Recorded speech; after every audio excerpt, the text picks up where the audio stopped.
App जो है वो तो मान लो रोस्टर रूप, उसकी जो पीछे की कोडिंग होती है वो होती है समुच्चय निर्माण रूप, सेट बिल्डर फॉर्म, जो समुच्चय का निर्माण करती है, जो वेबसाइट का निर्माण करती है। ऐसे देखो, ऐसा ही कुछ यहाँ पर है। ये एक समुच्चय है, ये एक समुच्चय है। इस समुच्चय में से हमने कुछ नया निकाल दिया, कुछ नया निकाल दिया, उसको हम कहते हैं उपसमुच्चय। सिंपल सी डेफिनेशन है, ठीक है। मैं डेफिनेशन पर नहीं जा रहा, बस मैं तुम्हें समझा रहा हूँ आइडिया क्या है। तो बना दिया, ये उपराष्ट्रपति है, राष्ट्रपति है, और तुमने उपराष्ट्रपति भी राष्ट्रपति के जैसे ही बना दिया, उतनी ही सारी शक्तियां दे दी उसको, उतने ही सारे अवयव दे दिए, तो ये बात गलत हो गई ना, अनुचित हो गई ये बात। तो इसको फिर हम बोलने लगे अनुचित उपसमुच्चय।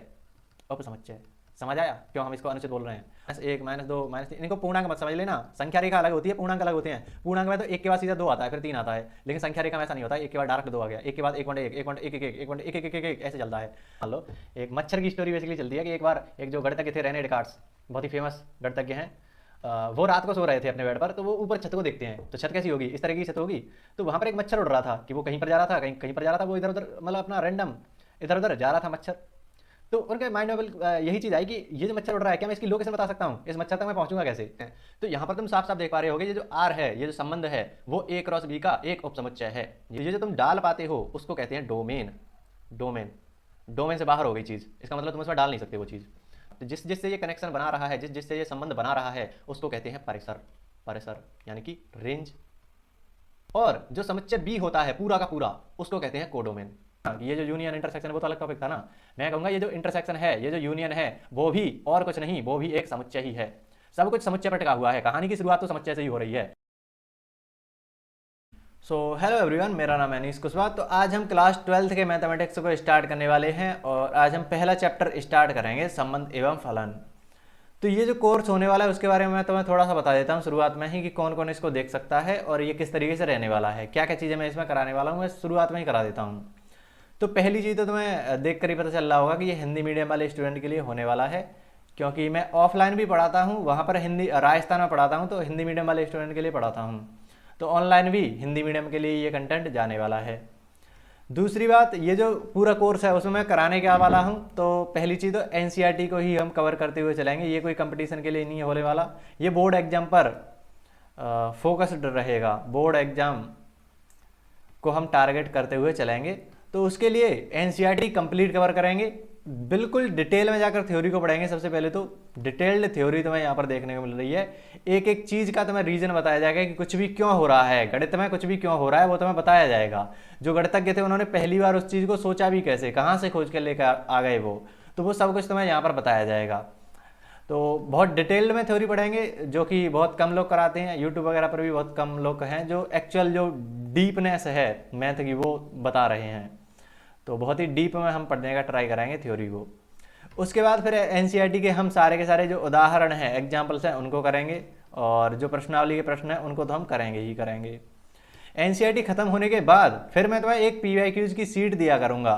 उस पीवाईक्यूज में बेसिकली जो पिछले साल के पेपर पूछे गए हैं क्वेश्चंस, उनका एक सीट दी जाया करेगी, पीवाईक्यूज की एक सीट दिया जाया करेगी। उसको तुम्हें सॉल्व करना है, खुद से अटेम्प्ट करना है, बेसिकली जितने तुम क्वेश्चन कर सकते हो उतने ट्राई करो। उसके बाद फिर मैं उसको सॉल्व कराऊंगा। तो बेसिकली हम राजस्थान बोर्ड के लिए पढ़ा रहे हैं, तो आरबीएससी के सारे पीवाईक्यूज मैं उसमें डाल दिया करूँगा चैप्टर वाइज।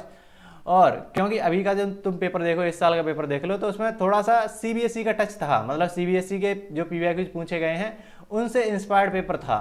तो मुझे कुछ क्वेश्चन जो लगता है कि हाँ सीबीएसई के उठाए जा सकते हैं राजस्थान में, तो वो भी मैं कराने वाला हूँ। तो उनको मैं सीट में डाल दिया करूँगा, फिर उसको सॉल्यूशन तुम्हें पहले करने को दिया जाया करेगा उस सीट को, उसके बाद फिर मैं उसको सॉल्व कराया करूँगा यूट्यूब पर भी, और ऑफलाइन तो ये चलेगा ही। तो इतना कुछ करने वाले हैं।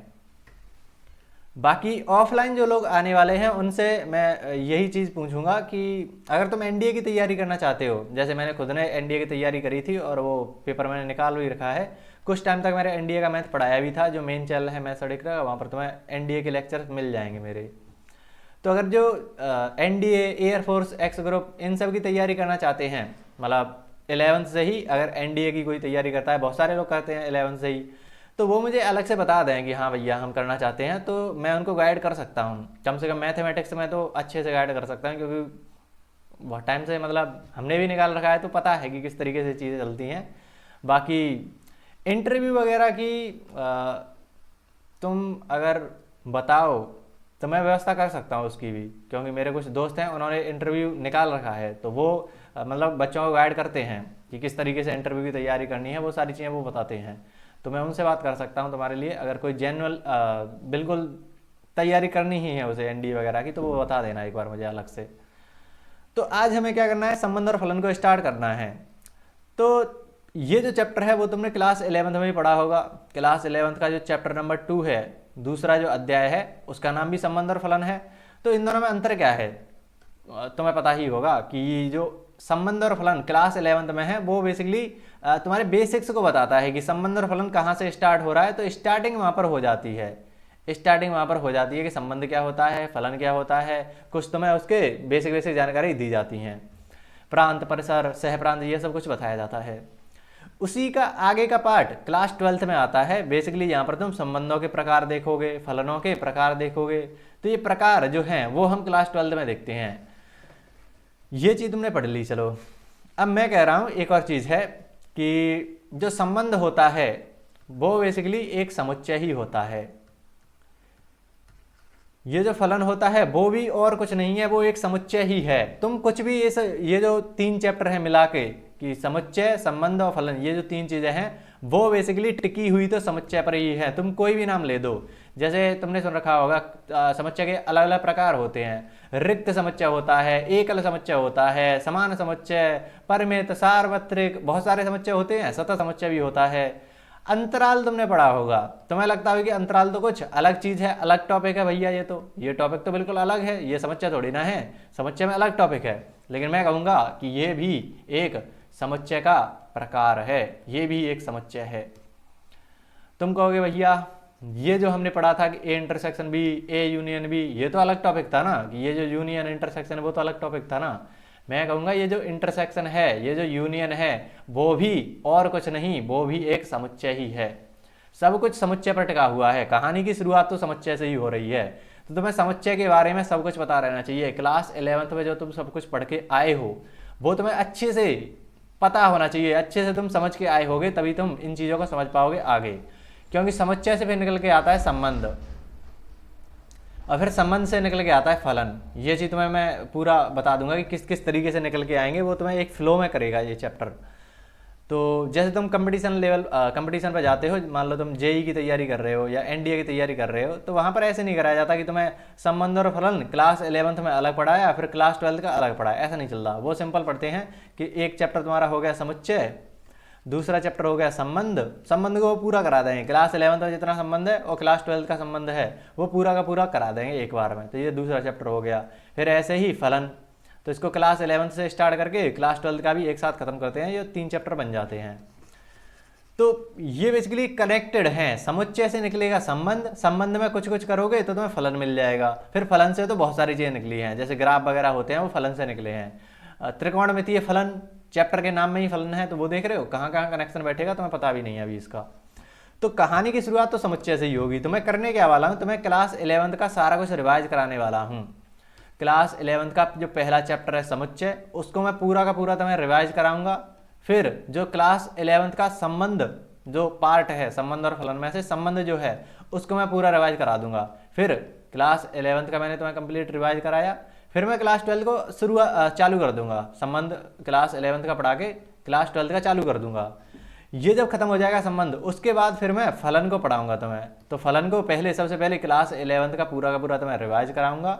फिर उसके बाद जो क्लास 12 का कंटेंट है उसको मैं स्टार्ट करूंगा। तो इस तरीके से पूरी की पूरी जो क्लासेस हैं वो रहने वाली हैं। तो आज हम क्या करने वाले हैं, समुच्चय से स्टार्ट करते हैं कि समुच्चय क्या है। मैं पूरा का पूरा इतना डिटेल में नहीं जा पाऊंगा क्योंकि मैं बस तुम्हें रिवाइज करा रहा हूँ। तो उम्मीद है तुम्हें थोड़ा बहुत तो पढ़ाई होगा क्लास 11th में, बाकी सारा कुछ मैं रिवाइज करा दूंगा, उसकी इतनी टेंशन नहीं है।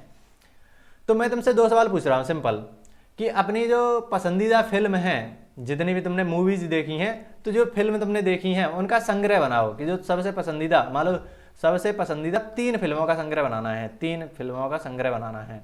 तो मैं तुम में से किसी एक को पूछ रहा हूँ कि तुम अपनी पसंदीदा फिल्मों के नाम बताओ। तो वो कुछ बताएगा। मान लो उसने बताया कौन सी नई मूवी आई है, धुरंधर बता दिया मान लो किसी ने, धुरंधर ऐसे ही लिखते हैं ना।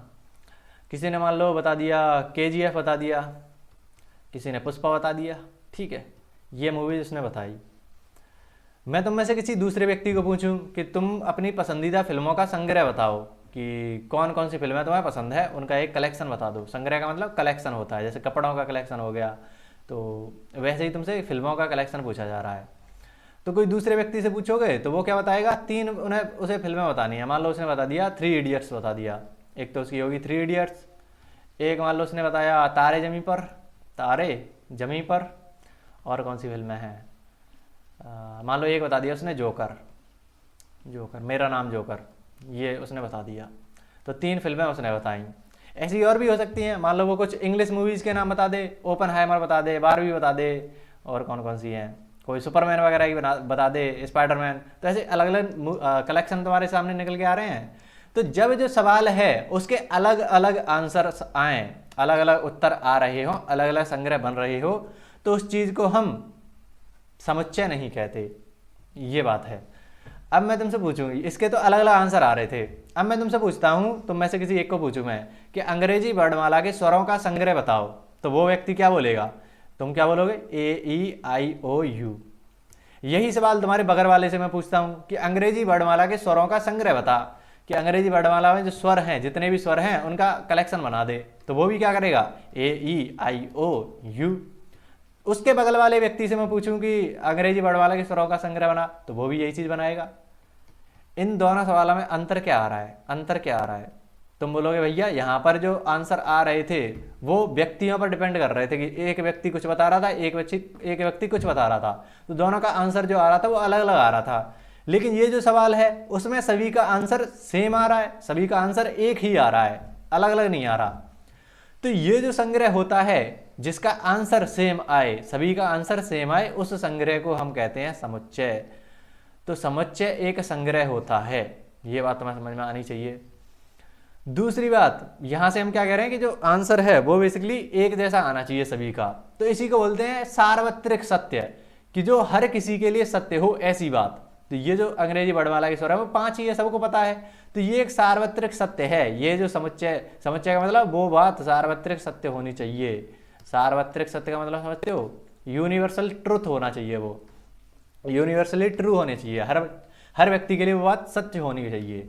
जैसे मैं तुमसे एक और सवाल पूछता हूं कि, या मैं यहीं पर पूछता तुमसे एक और, मैं तुमसे पूछ रहा हूं कि जो सौरमंडल है, सौरमंडल है, सौरमंडल के ग्रहों के नाम बताओ। सौरमंडल के ग्रहों का संग्रह, ये मैंने पूछा कि ये जो संग्रह है वो क्या समुच्चय है या नहीं, ये सवाल है मेरा। तुम कहोगे सौरमंडल के ग्रह, अगर मैं तुमसे एक व्यक्ति से पूछूं तो वो क्या कहेगा, वही 8 ग्रहों के नाम वो लिखेगा जो भी हैं, बुध शुक्र पृथ्वी मंगल और बृहस्पति शनि अरुण वरुण, वो उसने नाम लिख दिया 8। दूसरे व्यक्ति से पूछूं तो वो भी वही संग्रह बनाएगा। हो सकता है वो बुध को पहले लिख दे, हो सकता है वो उधर से लेकर आए, अरुण वरुण तो वरुण से स्टार्ट कर दे, वरुण अरुण उल्टा सीधा कुछ भी लिख दे, लेकिन वो आएगा तो 8 ही, लेकर तो 8 ही आएगा। तो बेसिकली सभी के लिए ये चीज़ सत्य है, तो इसको हम बोल दें कि ये जो बात लिखी हुई है वो एक समुच्चय है। तो ये सवाल आता है कि समुच्चय है या नहीं, वो तुम्हें पता रहना चाहिए शुरुआत में, ठीक है। तो समुच्चय क्या होता है, उसकी जो प्रॉपर डेफिनेशन होती है वो ये है, भिन्न भिन्न वस्तुओं के सुपरिभाषित संग्रह को समुच्चय कहते हैं। इस तरीके से डेफिनेशन लिखी जाती है। वैसे तो मैं डेफिनेशन वगैरह ज़्यादा कराता नहीं शुरुआत में ही, लेकिन क्योंकि तुमने ये सारी चीज़ें पढ़ रखी हैं इसीलिए मैं शुरुआत में ही ले आया।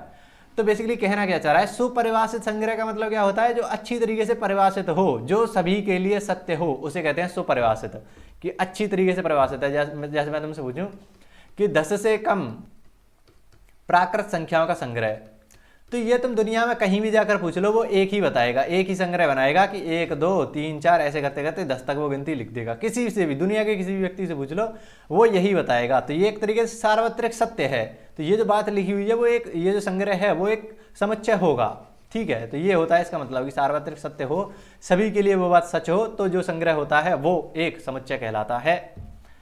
दूसरी बात, भिन्न भिन्न वस्तुओं के, तो ऐसा नहीं होता कि तुम एक कलेक्शन, मान लो मैं तुमसे पूछूंगी तुम्हारे फेवरेट प्लेयर्स के नाम बताओ, क्रिकेट प्लेयर्स के नाम बताओ, तो बोलोगे, मान लो तुमने बोला विराट कोहली, रोहित शर्मा, MSD महेंद्र सिंह धोनी, फिर तुमने फिर से बोल दिया विराट, फिर तुमने फिर से बोल दिया रोहित।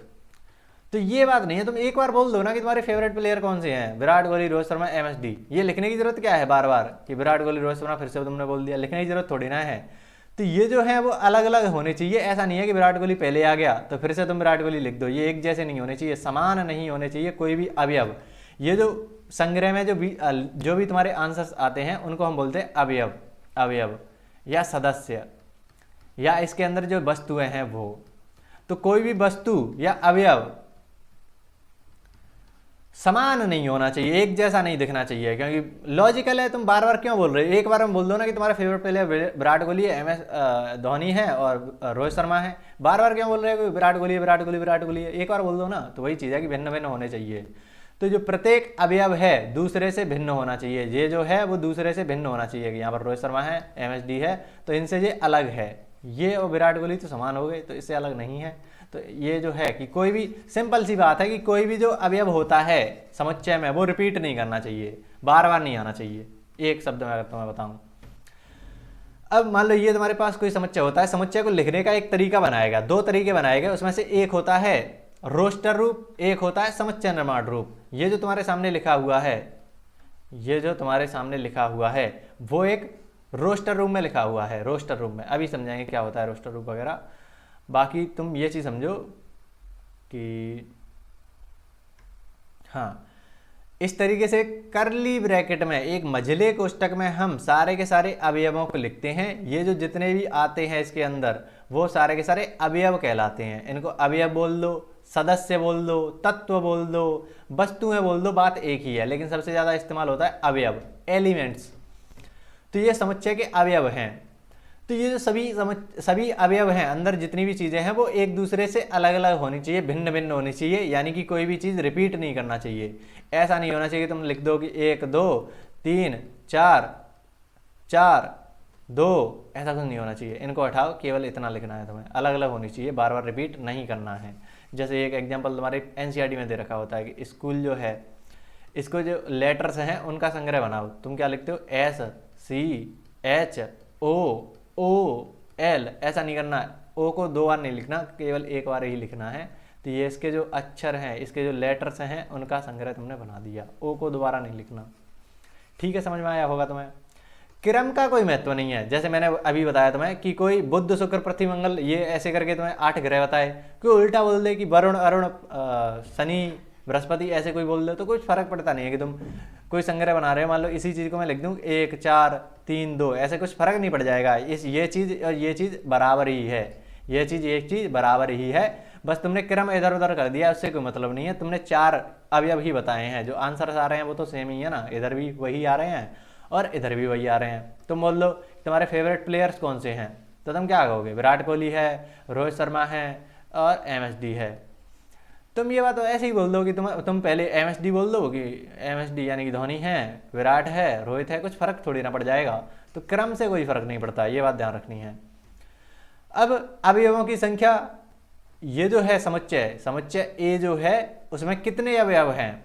तो बोलोगे 1 2 3 4, 4 अवयव हैं भैया। तो ऐसे लिखने का तरीका होता है कि समुच्चय A में अवयवों की संख्या कितनी है? 4 है। समुच्चय A में अवयवों की संख्या, समुच्चय A में अवयवों की संख्या 4 है। पढ़ना आ रहा है? इस तरीके से पढ़ते हैं इसको, अवयवों की संख्या को NA इस तरीके से लिखते हैं। अब ये जो अवयव हैं वो बेसिकली तुम मान सकते हो ये एक घर है, ये इसके घर के सदस्य हैं। तो ऐसे बोलते हैं ना, मैं उस गांव का व्यक्ति हूँ, तो आई बिलोंग्स, मतलब मैं उस गांव से बिलोंग करता हूँ, ऐसे बोलते हैं ना। तो ये जो है वो भी ऐसे ही बोलेगा। ये जो 3 है वो समुच्चय A से बिलोंग करता है। इसका मतलब क्या है? जो समुच्चय ये जो 3 हैं अवयव, जो 3 हैं वो A में आता है। ये जो 3 है वो समुच्चय A का एक अवयव है।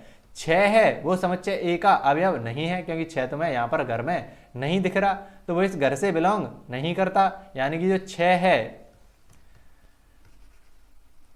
6 जो है वो समुच्चय A का अवयव नहीं है। 6 समुच्चय, इस तरीके इसको ऐसे पढ़ेंगे, समुच्चय A का अवयव नहीं है। और इसको कैसे पढ़ेंगे? 3 समुच्चय A का अवयव है। तो ये belongs to, does not belongs to, इसका तुम्हें चिन्ह पता रहना चाहिए। इस पर क्लास 11 तो तुमने सवाल भी कर रखे होंगे। ठीक है, आगे बढ़ो। अब मैं तुम्हारे सामने कुछ समुच्चय लिखता हूँ। समुच्चय को लिखने के 3 तरीके हैं मेनली। एक तो तुम उसको भाषा में लिख दो, तुमने हिंदी भाषा में लिख दिया कि प्रथम 5 प्राकृत संख्याओं के वर्गों का समुच्चय, तो ये एक समुच्चय तुमने लिख दिया ना, भाषा में लिख दिया तुमने। तो गणित जो होता है वो क्या करता है कि जो लंबी लंबी लाइनें होती हैं या भाषा की जो चीज़ें होती हैं उनको प्रतीकों में बदलता है, भाषा को वो प्रतीकों में बदलने का ट्राई करता है, प्रतीकों में बदलेगा, प्रतीकों में बदल देता है। जैसे तुम बोलो प्राकृत संख्याएं, प्राकृत संख्याएं, तो ये तुमने क्या लिखा है, एक भाषा में तो ये चीज़ लिखी हुई है, ये क्या है, एक भाषा है, इसको वो प्रतीक बदल देगा एन, इस चीज़ को वो ऐसे लिख देगा। तो गणित जो होता है वो प्रतीकों पर चलता है, तो वहाँ पर कोई भाषा नहीं चाहिए उसे, तो ये जो भाषा पूरी लिखी हुई है उसको हम प्रतीकों में बदल लेंगे। तो प्रतीकों में बदलने के 2 तरीके आए, एक होता है रोस्टर रूप, दूसरा होता है समुच्चय निर्माण रूप। रोस्टर रूप में क्या होता है, हम एक मझला कोष्ठक बनाएंगे या इसको एक नाम दे देते हैं, कोई कैपिटल लेटर लेते हैं, मान लो ए ले दिया तो उसको हम नाम दे देते हैं ए, और एक करली ब्रैकेट यानी कि मझला कोष्ठक लेंगे और उसमें जो कुछ ये बोल रहा है वैसा वैसा करते जाएंगे। तो प्रथम 5 प्राकृत संख्याओं के वर्गों का समुच्चय, तो प्रथम 5 प्राकृत संख्या कौन सी होंगी, प्राकृत संख्या 1 2 3 4 5 6 7 इस तरह की चलती हैं। वो बोल रहा है पहली 5 ही लेनी है, तो 6 और 7 को हटा दो, ये जो आ रही हैं उनका वर्ग कर दो, उनके वर्गों का समुच्चय बनाना है। तो इनका वर्ग करो तो 1 स्क्वायर, 2 का वर्ग, 3 का वर्ग, 4 का वर्ग, 5 का वर्ग, ये तुम्हारा ये जो चीज़ लिखी हुई थी वो तुमने यहाँ पर लिख दी ना। तो कितना सिंपल दिख रहा है, दिखने में से देखने में ही तुम्हें पता चल रहा है कि गेम क्या चल रहा है, पूरा गेम समझ जाओगे तुम अगर इस चीज़ को तुम देख लेते हो तो रोस्टर रूप बहुत ही सिंपल होता है जिसे तुम आसानी से समझ सकते हो आसानी से, वो होता है रोस्टर रूप। जैसे इसको कोडिंग और डिकोडिंग से भी तुम समझ सकते हो। जैसे मान लो कोई भी तुम ऐप चलाते हो, जैसे कोई ऐप चला रहे हो, मान लो इंस्टाग्राम चला रहे हो, तुम इंस्टाग्राम चला रहे हो या यूट्यूब ही चला रहे हो, यूट्यूब पर तुम मान लो वीडियो देख रहे हो, तो ये जो यूट्यूब का जो पेज तुम्हारे सामने है कि यहाँ पर एक वीडियो चल रही है और नीचे मान लो यहाँ पर कुछ टाइटल लिखा हुआ है, इस वीडियो का जो टाइटल है, हेडिंग जो है वो लिखा हुआ है, इसके नीचे कमेंट का ऑप्शन है, फिर उसके नीचे अलग अलग वीडियोज आ रही हैं सजेशन में। तो ये जो पूरा पेज है इसकी कोडिंग करी होगी पीछे, तो ये तो तुम्हें दिख रहा है, ये तुम्हें दिख रहा है बिल्कुल सिंपल, क्या बोले हैं, बिल्कुल तुम्हें पिक्चर के रूप में दिख रहा है या बहुत ही सिंपल सा तुम्हें एक इंटरफेस देखने को मिल रहा है। लेकिन इसके पीछे जो कोडिंग है वो बहुत ही भयंकर है। इसमें ऐसे लिखा हुआ होगा, इसमें ऐसे लिखा हुआ होगा कि ऊपर जो है सबसे पहले हमें एक बेसिकली प्लेयर चाहिए, कि यहाँ पर जो वीडियो चल रही है वो एक ऐसा प्लेयर चाहिए, तो वहाँ पर तुम सारी उसमें डालोगे कि ऊपर की साइड प्लेयर चाहिए हमें, यहाँ पर जो ऊपर की साइड है वो एक प्लेयर होना चाहिए जहाँ पर वीडियो चल रही है, उसमें पॉज बटन होना चाहिए, और मतलब उसको स्किप करने के लिए या आगे पीछे बढ़ाने के लिए यहाँ पर कुछ तुमने सेटिंग कर रखी है, तो उसकी भी कोडिंग है कि ये 5 सेकंड आगे जाना चाहिए या 5 सेकंड पीछे जाना चाहिए, वो सब कुछ तुमने पीछे कोडिंग कर रखी है। ऐसे फिर तुम नीचे कि यहाँ पर टेक्स्ट लिखा होना चाहिए, और उसमें तुम इमोजी वगैरह भी डाल सकते हो, ये सारी पीछे की कोडिंग है। उस कोडिंग को जब तुम चलाते हो तो तुम्हें ये जो ऐप है वो दिख रहा है। तो ये जो खतरनाक सा होता है, कोडिंग तुमने देखी भी होगी कहीं ना कहीं, वेबसाइट जब बनाते हैं तो बहुत खतरनाक कोडिंग करते हैं, लेकिन उसको जब चलाते हैं तो तुम्हें एक बहुत ही बढ़िया सी ब्यूटीफुल सी चीज़ देखने को मिलती है। तो वही चीज़ यहाँ पर होती है। ये जो ऐप तुम मान लो, ये जो ऐप है उसको मान लो रोस्टर रूप, ऐप जो है वो तो मान लो रोस्टर रूप, उसकी जो पीछे की कोडिंग होती है वो होती है समुच्चय निर्माण रूप, सेट बिल्डर फॉर्म, जो समुच्चय का निर्माण करती है, जो वेबसाइट का निर्माण करती है। ऐसे देखो, जो ऐप का निर्माण करती है वो होता है समुच्चय निर्माण रूप, ठीक है। तो समुच्चय निर्माण रूप थोड़ा सा खतरनाक होगा, उसमें बताएंगे कि क्या क्या चीज़ होनी चाहिए, और उसको तुम जब चला कर देखोगे तो वो ऐसा कुछ दिखेगा। तो इसको मैं और अच्छे से समझाता हूँ क्लास 11th में, पूरा मतलब वेबसाइट वगैरह कैसे काम करती हैं वो उससे रिलेट करके इसे समझाता हूँ, लेकिन तुम अभी ऐसे ही समझ लो। तो ये तुमने रोस्टर रूप लिख दिया। समुच्चय निर्माण रूप भी ऐसा ही होता है कि ए बराबर मझले कोष्ठक में लिखेंगे, लेकिन वहाँ पर बताया जाता है ये जो समुच्चय है इसके बारे में यहाँ पर खासियत बताई जाएंगी कि वो दिखता कैसा है, सब कुछ कोडिंग की तरह, कि वो बोलेंगे जो दिखने वाला है ना वो इस तरीके होना चाहिए एक्स, या तुम इसको ऐसे बोल दो कि ये जो दिखने वाले हैं वो कैसे दिखने चाहिए, एक्स स्क्वायर जैसे दिखने चाहिए। तुमने ये चीज़ बता दी कि जो दिखने में कैसा होना चाहिए, जो अवयव है हर एक अवयव दिखने में कैसा होना चाहिए। ये इसका मतलब क्या होता है, जो अवयव है वो दिखने में कैसे कैसे होने चाहिए। तुम बोल रहे हो कि उस वो दिखने में ऐसा कुछ होना चाहिए कि कुछ x है, कोई भी अवयव हो सकता है एक x की जगह पर, मान लो 1 हो सकता है तो 1 का स्क्वायर आ गया, 2 होता 2 का स्क्वायर, 3 होता 3 का स्क्वायर, तो दिखने में तो ऐसा होना चाहिए। फिर तुम बोल रहे हो कि जो x है बेसिकली तुम्हें पता है कि वो प्राकृत संख्या है, तो x एक प्राकृत संख्या लेनी है। ऐसा नहीं ले सकते कि तुम यहाँ पर तुमने 0.5 ले लिया और उसका स्क्वायर कर रहे हो, ऐसा तुमने यहाँ पर डाल दिया, ऐसा हो ही नहीं सकता। वो एक प्राकृत संख्या है, प्राकृत संख्या मानी कि 1 2 3 4 5 ऐसा ही कुछ तुम्हें लेना पड़ेगा। फिर दूसरी बात, तुम ऐसा नहीं कर सकते कि सारी प्राकृत संख्या लेते जा रहे हो, 1 2 3 4 5 6 7 8 ऐसे चलते जा रहे हो, तुम्हें ये हटानी पड़ेगी क्योंकि उसे 5 तक चाहिए, प्रथम 5, पहली 5 संख्या लेनी है। तो अब तुम यहाँ पर कंडीशन डाल दोगे कि जो x है वो x 5 या 5 से छोटी होनी चाहिए, 5 या 5 से छोटी होनी चाहिए। तो इतना सब कुछ तुमने डाला कि वो दिखने में ऐसी हो, और यहाँ पर x जो है वो प्राकृत संख्या होनी चाहिए और x जो है वो 5 या 5 से छोटी होनी चाहिए, तब जाकर तुम्हें ये चीज़ बोल पाओगे। अगर तुम अब इसको डिकोडिंग करोगे तो तुम्हें यही चीज़ मिलने वाली है कि दिखने में कैसी होनी चाहिए, एक्स स्क्वायर जैसी। और x क्या है, एक प्राकृत संख्या है। प्राकृत संख्या कहाँ से कहाँ तक डाल सकते हैं, 5 या 5 से छोटा, 5 या 5 से छोटा, 5 4 3 2 1, ये सब डाल सकते हो तुम इसमें। तो डाल कर तुम रोस्टर रूप निकाल लोगे। तो ये होता है समुच्चय निर्माण रूप। ये जो लिखा वो मैंने बहुत ही, तुम देख रहे होगे यहाँ पर भी बहुत सारी मैंने भाषा का इस्तेमाल करा है, लेकिन गणित में क्या करते हैं, प्रतीक बनाते हैं हर चीज़ का। तो ये जो मैंने लिखा है कि x एक प्राकृत संख्या है, तो इसको ऐसे बोल देते हैं कि जो x है ना वो प्राकृत संख्याओं के समुच्चय से आ रहा है। जो x है वो प्राकृत संख्याओं के समुच्चय का एक अवयव है। ये जो 5 4 3 था वो तुम्हें पता है ना कि n से आ रहा है, समुच्चय n, समुच्चय n क्या है, 1 2 3 इस तरीके से ये अनंत तक चल रहा है। तो इसी में से ये तो निकल के आ रहे हैं 5 4 3 2 1, तो उसी को हमने x मान लिया थोड़ी देर के लिए कि कुछ भी हो सकता है n में से। तो जो x है वो निकल के तो इसी में से आ रहा है। थोड़ा समझे, अगर x एक प्राकृत संख्या है तो हमें इस बात को हम लिख सकते हैं, इस बात को हम शॉर्ट में लिख सकते हैं कि जो x है वो बिलोंग करता है n को। इसका मतलब यही है कि जो x है वो एक प्राकृत संख्या है।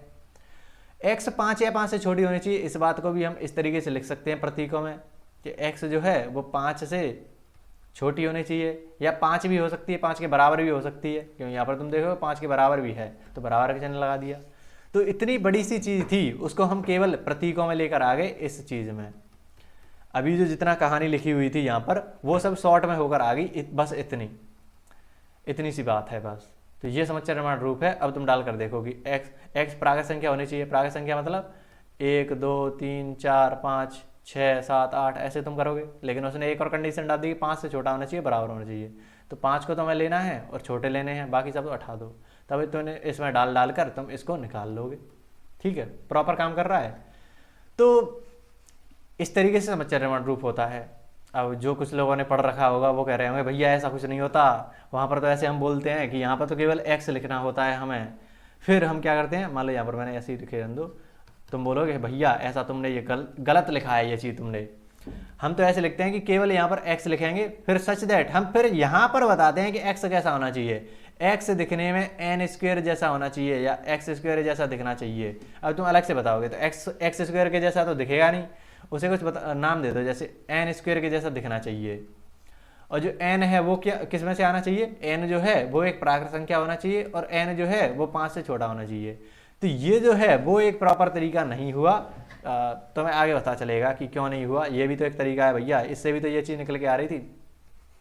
आगे देखेंगे, इतना जरूरी नहीं है अभी के लिए। तो ऐसे देखो, ये जो x होता है तुम्हें ऐसे बताना, तुम ऐसे लिखते हो कि x सच दैट, ये चिन्ह होता है सच दैट का, कि x कैसा है वो सारे गुणधर्म यहाँ पर बताए जाएंगे। तुम यहीं पर x स्क्वायर वगैरह नहीं लिखते, ये उन्होंने बना दिया कि हाँ समुच्चय निर्माण रूप इस तरीके से होता है, इस तरीके से वो बनाना होता है। यहाँ पर उसके के सारे जो गुण होते हैं वो बताए जाते हैं।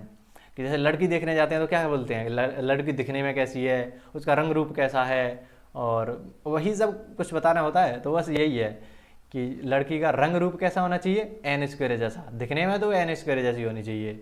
जहाँ पर जो n है वो प्राकृत संख्या होनी चाहिए और जो n है वो 5 से छोटी या बराबर होनी चाहिए। तो बेसिकली जो x होता है उसके बारे में यहाँ पर बताया जाता है। ये होता है समुच्चय निर्माण रूप। ठीक है, थोड़ा थोड़ा तो समझ में आया होगा। समुच्चय के प्रकार आ जाते हैं अब, कि समुच्चय अलग अलग प्रकार के होते हैं। जैसे मैं तुम्हारे सामने लिख दूँ, रिक्त समुच्चय। तो रिक्त समुच्चय वही है कि कोई समुच्चय तुमने बनाया मान लो ए, और उसके अंदर कोई अवयव है ही नहीं, खाली रह गया वो, कुछ के उसके अंदर कुछ डाला ही नहीं, मान लो 2 4 ऐसा कुछ डले रहते थे, वो कुछ ही नहीं डाला, उसमें खाली छोड़ दिया, तो उसी को कहते हैं रिक्त समुच्चय। इसी चीज़ को लिखने का एक और तरीका होता है फाई, कि या तो ऐसा कुछ लिख दो कि समुच्चय जो है वो खाली रह गया, उसके अंदर कुछ नहीं है, या फिर तुम उस चीज़ को फाई लिख दो, बात एक ही है। एकल समुच्चय क्या होता है, नाम से ही समझ में आ रहा है कि जिसमें केवल एक अवयव हो, मान लो उसमें ए आ गया तो केवल एक अवयव है, ऐसा नहीं है कि यहाँ पर 2 अवयव हों, केवल एक अवयव हमें रखना है, बाकी हटा दो सब कुछ, तो ये होता है एकल समुच्चय। सार्वत्रिक समुच्चय क्या होता है, जैसे अगर मैं लिखूँ एन, तो ये क्या है, प्राकृत संख्या का समुच्चय है, तो 1 2 3 4 ऐसे ही अनंत तक चलेगा। मान लो मैं तुम्हारे सामने ए लिख रहा हूँ 2 4 6, 2 4 6, एक और मैं समुच्चय लिख रहा हूँ 10 20 30 40, इस तरीके से मान लो मैंने लिखा, तो तुम देख पा रहे हो कि ये जो समुच्चय हैं वो निकल के तो यहीं से आ रहे हैं। कोई भी ऐसा समुच्चय बनाओ, मान लो मैंने सी बना दिया, तो वो कह रहा है, तुम कह रहे हो कि 2 1 5 9 13 इस तरीके से अनंत तक जा रहा है, लेकिन फिर भी आ तो इसी में से रहा है, प्राकृत संख्या में से तो आ रहा है। तो ये जो होता है उसको कहते हैं कि इसी में से सारे कुछ निकल के आ रहे हैं, ये सारे तो इसके बेटे हैं, ये बाप है, तो जो बाप होता है उसी को कहते हैं सार्वत्रिक समुच्चय, यूनिवर्सल सेट, यू से इसको डिनोट करते हैं, ठीक है। तो ये थोड़ी मोड़ी चीज़ें हैं, बस तुम्हें क्लास 11th में पढ़ के आई होगी, उन्हीं चीज़ों को बस मैं रिवाइज करा रहा हूँ, ठीक है। अगली चीज़ आती है परिमित और अपरिमित। वही चीज़ है, परिमेय और अपरिमेय वैसा ही कुछ है कि परिमित का मतलब होता है जिसे तुम माप सकते हो, जो छोटा है माप सकते हो, जैसे कि तुम गिन सकते हो, जैसे मैं तुम्हारे सामने लिख दूँ 1 2 3 4 ऐसे मैंने मान लो कुछ अवयव लिख दिए, तो तुम्हें पता है ना इसमें कितने अवयव हैं, 4 अवयव हैं। अब मान लो मैं तुम्हारे सामने लिख दूँ 1 2 3 इस तरीके से डॉट डॉट डॉट कर दूँ, तो ये तो अनंत है ना, इनको तुम गिन थोड़ी ना सकते हो, ये अपरिमित है, तुम माप नहीं सकते, ये तो बढ़ता ही जाएगा। तो ये अपरिमित समुच्चय हो गया, जहाँ पर डॉट डॉट डॉट लगता है वो अपरिमित हो जाता है, और जहाँ पर तुम गिन सकते हो, मान लो मैं इसको ऐसे लिख देता हूँ, डॉट डॉट डॉट ऐसे नहीं, 1 2 3 इस तरीके से, मान लो मैं डॉट डॉट डॉट करा और 10 तक यहाँ पर लिख दिया। इस चीज़ में और इस चीज़ में क्या अंतर है, यहाँ पर लास्ट वाला तुमने बता दिया कि 10 पे जाकर ये रुक जाएगा, लेकिन यहाँ पर तुमने बताया नहीं कि ये कहाँ पर रुकेगा, पता ही नहीं है, तो ये हो जाता है अपरिमेय, और ये होता है परिमेय, कि इसमें 10 ही अवयव हैं, फिक्स अवयव हैं। तो जो फिक्स होता है वो तो होता है परिमित, जो फिक्स नहीं है, जो इनफिनाइट चलता है, इनफिनिटी तक चलता है, उसको कहते हैं अपरिमित समुच्चय, ठीक है। समान समुच्चय क्या होता है, मान लो मैं तुम्हारे सामने लिख रहा हूँ 1 2 3, मैंने तुम्हारे सामने लिखा 2 3 1, क्या ये जो है और ये जो है वो एक ही चीज़ है, तुम बोलोगे नहीं है, यहाँ पर 2 3 1 है, ये 1 2 3 है, लेकिन मैं कहूँगा क्रम से कुछ मतलब होता नहीं है समुच्चय में, तुम 2 3 1 लिखो या 1 2 3 लिखो, बात एक ही है। तुम कहोगे ये चीज़ तो एक है, बराबर है, तो ए और बी भी बराबर होंगे, दोनों के दोनों बराबर हैं, तो ये समुच्चय और ये समुच्चय समान समुच्चय हो गए, ठीक है। तो ये समुच्चय के प्रकार होते हैं। ऐसा ही एक प्रकार उप समुच्चय आता है, लेकिन इसकी कहानी थोड़ी सी अलग है। जैसे कोई तुम्हारे पास समुच्चय है ए, मैं कह रहा हूं इसमें से कुछ अवयव उठाओ और कुछ नया समुच्चय बना दो। जैसे और एग्जांपल बढ़िया है, इसका एग्जांपल दूं तो जैसे तुम क्लास 9th में होगे तो तुम्हें परमाणु वाले चैप्टर में से पढ़ाया जाता होगा कि कक्षाएं होती हैं, परमाणु में कक्षाएं होती हैं अलग अलग, KLMN ऐसे कक्षाएं होती हैं, KLMNO ऐसे कुछ कक्षाएं होती हैं, क्लास 9th में ये चीज़ पढ़ी। तो ये क्या है, कक्षाएं हैं, कक्षा। अब जब तुम क्लास 11th में आओगे तो तुम्हें बताया जाएगा कि एक कक्षा में भी उपकक्षाएं होती हैं, उपकक्षाएं होती हैं, इसके अंदर एक कक्षा के अंदर से कुछ और चीज़ निकल के आती हैं, जैसे SPDF ये सब तुम पढ़ोगे अभी क्लास 11th में। तो तुम्हें कुछ उपकक्षाएं निकल के आती हैं, उसी कक्षा में से कुछ और चीज़ें निकल के आ गई, उपकक्षा आ गई, वैसा ही कुछ यहाँ पर है। ये एक समुच्चय है, ये एक समुच्चय है, इस समुच्चय में से हमने कुछ नया निकाल दिया, कुछ नया निकाल दिया, उसको हम कहते हैं उपसमुच्चय। सिंपल सी डेफिनेशन है, ठीक है। मैं डेफिनेशन पर नहीं जा रहा, बस मैं तुम्हें समझा रहा हूँ आइडिया क्या है। तो वही चीज़ अब तुमने करो, यहाँ पर करो, देखो मान लो तुमने 2 3 यहाँ से उठा लिया और तुमने एक समुच्चय बना दिया बी, 2 और 3 तुमने यहाँ से उठाए और वो समुच्चय बना दिया बी। तो ये जो बी है वो आ तो इसी में से रहा है, तो ये जो बी है वो ए का उपसमुच्चय हो जाता है। ये उपसमुच्चय का चिन्ह होता है, प्रतीक होता है। अब ये बी है, उसको तो हम कहते हैं कि बी ए का उपसमुच्चय है, बी ए का उपसमुच्चय है। तो फिर ए इसका क्या होगा, ए इसका अधिसमुच्चय होगा, अधिसमुच्चय। दो शब्द आते हैं इंग्लिश में तो और ही अच्छे शब्द हैं ये।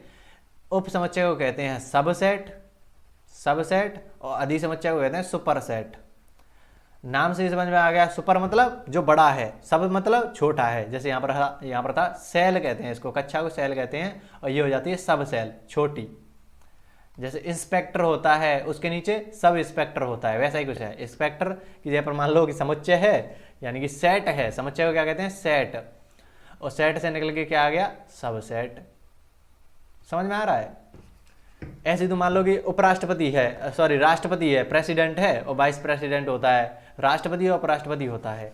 तो जो उपराष्ट्रपति होता है उसकी थोड़ी सी छोटा पद होता है ना, वो राष्ट्रपति बड़ा पद है, ज़्यादा शक्तियाँ हैं उसके बाद, और जो उपराष्ट्रपति होता है उसके बाद थोड़ी सी कम शक्तियाँ होती हैं। ठीक है, बहुत ही बेस्ट एग्जाम्पल लगता है ये मुझे समझाने के लिए। ये चीज़ समझ में आई। इसको उपसमुच्चय कहेंगे, इसको अधिसमुच्चय कहेंगे। इतना थोड़ा सा याद कर लो बस, याद क्या बस समझ जाओ। तो मैं बस यहाँ पर आइडिया दे रहा हूँ कि तुम्हें यहीं से ना कुछ निकालना है ना, तो मैं कह रहा हूँ इन तीनों अवयवों को निकाल लो यहाँ से, और तुमने एक समुच्चय बना दिया, 1 2 3, ऐसा कुछ तुमने बना दिया। ऐसे तुम बोलो कि हम अभी तो मैंने तीनों के तीनों निकाले, अब मैं 2 2 करके निकालूंगा। तो मैंने सबसे पहले 1 2 निकाल लिए, उसका एक समुच्चय बना दिया, तो ये एक उपसमुच्चय हो गया इसका, क्योंकि निकाल तो मैं इसी में से रहा हूँ। ऐसे में 1 3 निकाल दिया, ऐसे ही निकालते हैं 1 2 1 3 फिर 2 3, इस तरीके से क्रम में निकाला करो, आसान पड़ेगा तुम्हारे लिए। तो फिर 2 3 तुमने निकाल दिया। अब 2 2 के निकाले थे, अब 1 1 के निकालेंगे, तो 1 1 निकालो, 1 आ गया, 2 आ गया, 3 आ गया। तो ये कुछ उपसमुच्चय आ गए, निकाल के तो इसी में से ला रहे हैं। अब मैं कह रहा हूँ मैं इसी में से कुछ नहीं ले रहा, इसी में से कुछ नहीं ले रहा, तो मतलब तुमने उसी में से कुछ नहीं लिया, तो ये भी एक तरीके से इसका उपसमुच्चय हो जाता है। ठीक है, यहाँ पर चल के आ रहा है, तुम देखो एक गेम समझो कि 3 अवयव थे, तुमने तीनों के तीनों उठा लिए। तो सबसे पहले एक तरीके से तुमने 3 3 के जोड़े बनाए, 3 3 के जोड़े बनाए। फिर तुम क्या कर रहे हो, तुमने 2 2 के जोड़े बनाए हैं। यहाँ पर तो तुमने 3 3 के जोड़े बनाए, यहाँ पर तुमने 2 2 के जोड़े बनाए, 2 2 के जोड़े बनाए, यहाँ पर तुमने 1 1 का जोड़ा बनाया, और यहाँ पर तुमने 0 यानी कि शून्य का जोड़ा बनाया। कुछ जोड़ा नहीं बनाया, कोई जोड़ा नहीं बनाया। तो इस तरीके से तुम्हें देखना है। अब आ जाओ एक और चीज पर। यहां पर देखो, अगर मैं तुमसे कहूं कि क्या राष्ट्रपति कभी उपराष्ट्रपति के बराबर हो सकता है, तो बोलोगे एक देश है, वहां पर राष्ट्रपति के पास जितनी शक्तियां उतनी ही शक्तियां उपराष्ट्रपति के पास हैं। तो कुछ अंतर थोड़ी ना बचा, राष्ट्रपति ही उपराष्ट्रपति हो गया, फिर उसमें अंतर थोड़ी ना बचा। तो ये गलत बात होगी ना, उपराष्ट्रपति को थोड़ा सी कम शक्तियां मिलनी चाहिए।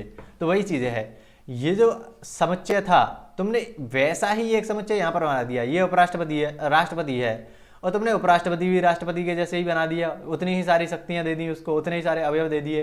तो ये बात गलत हो गई ना, अनुचित हो गई ये बात। तो इसको फिर हम बोलने लग गए अनुचित उपसमुच्चय। उपसमुच्चय समझ आया क्यों हम इसको अनुचित बोल रहे हैं।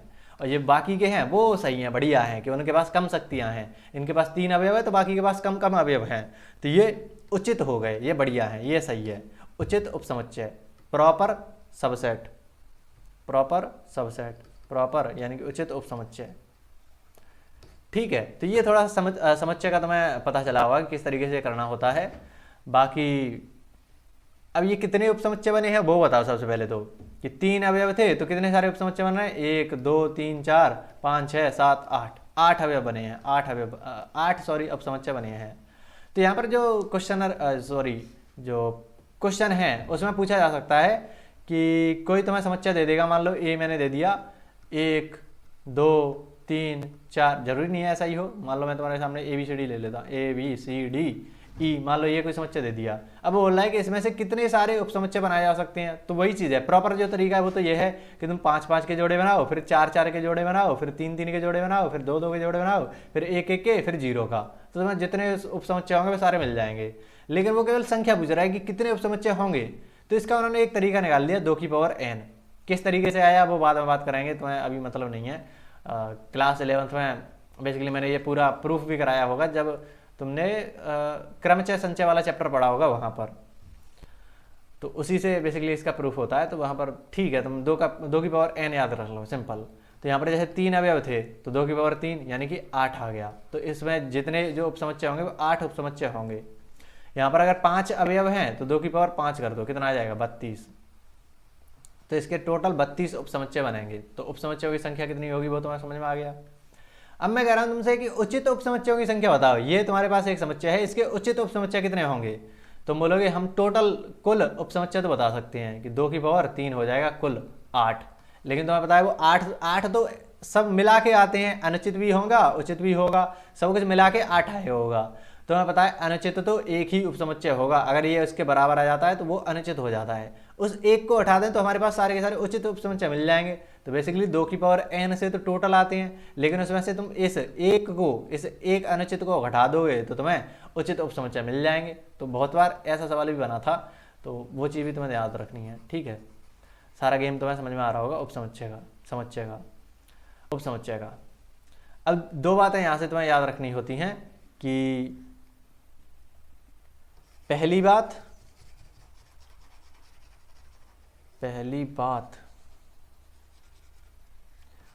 कोई भी तुम्हारे पास समुच्चय है वो खुद का एक उपसमुच्चय होता है। जैसे ये जो है वो है तो यही ना, ए जो है वो ये ही तो ए है।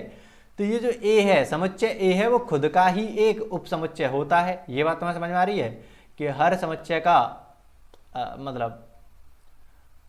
कोई समुच्चय, प्रत्येक समुच्चय स्वयं का खुद का एक उपसमुच्चय होता है। ये बात तुम्हें पता चली। दूसरी बात, ये जो फाई होता है, इसको फाई बोलो या रिक्त समुच्चय बोलो, तो जो रिक्त समुच्चय होता है वो तो हर किसी में बोल सकते हैं। मान लो कोई भी तुम समुच्चय बनाओ, A B C D E, तुम बोल दो कि मैं इसमें से कुछ नहीं ले रहा, तो फाई बन गया। तो मान लो इतना लेते, तो तुम बोल दो इसमें से मैं कुछ नहीं ले रहा, तो फाई तो हर बार ही आने वाला है। तो इसीलिए बोल देते हैं कि रिक्त समुच्चय प्रत्येक समुच्चय का उपसमुच्चय होता है। रिक्त समुच्चय प्रत्येक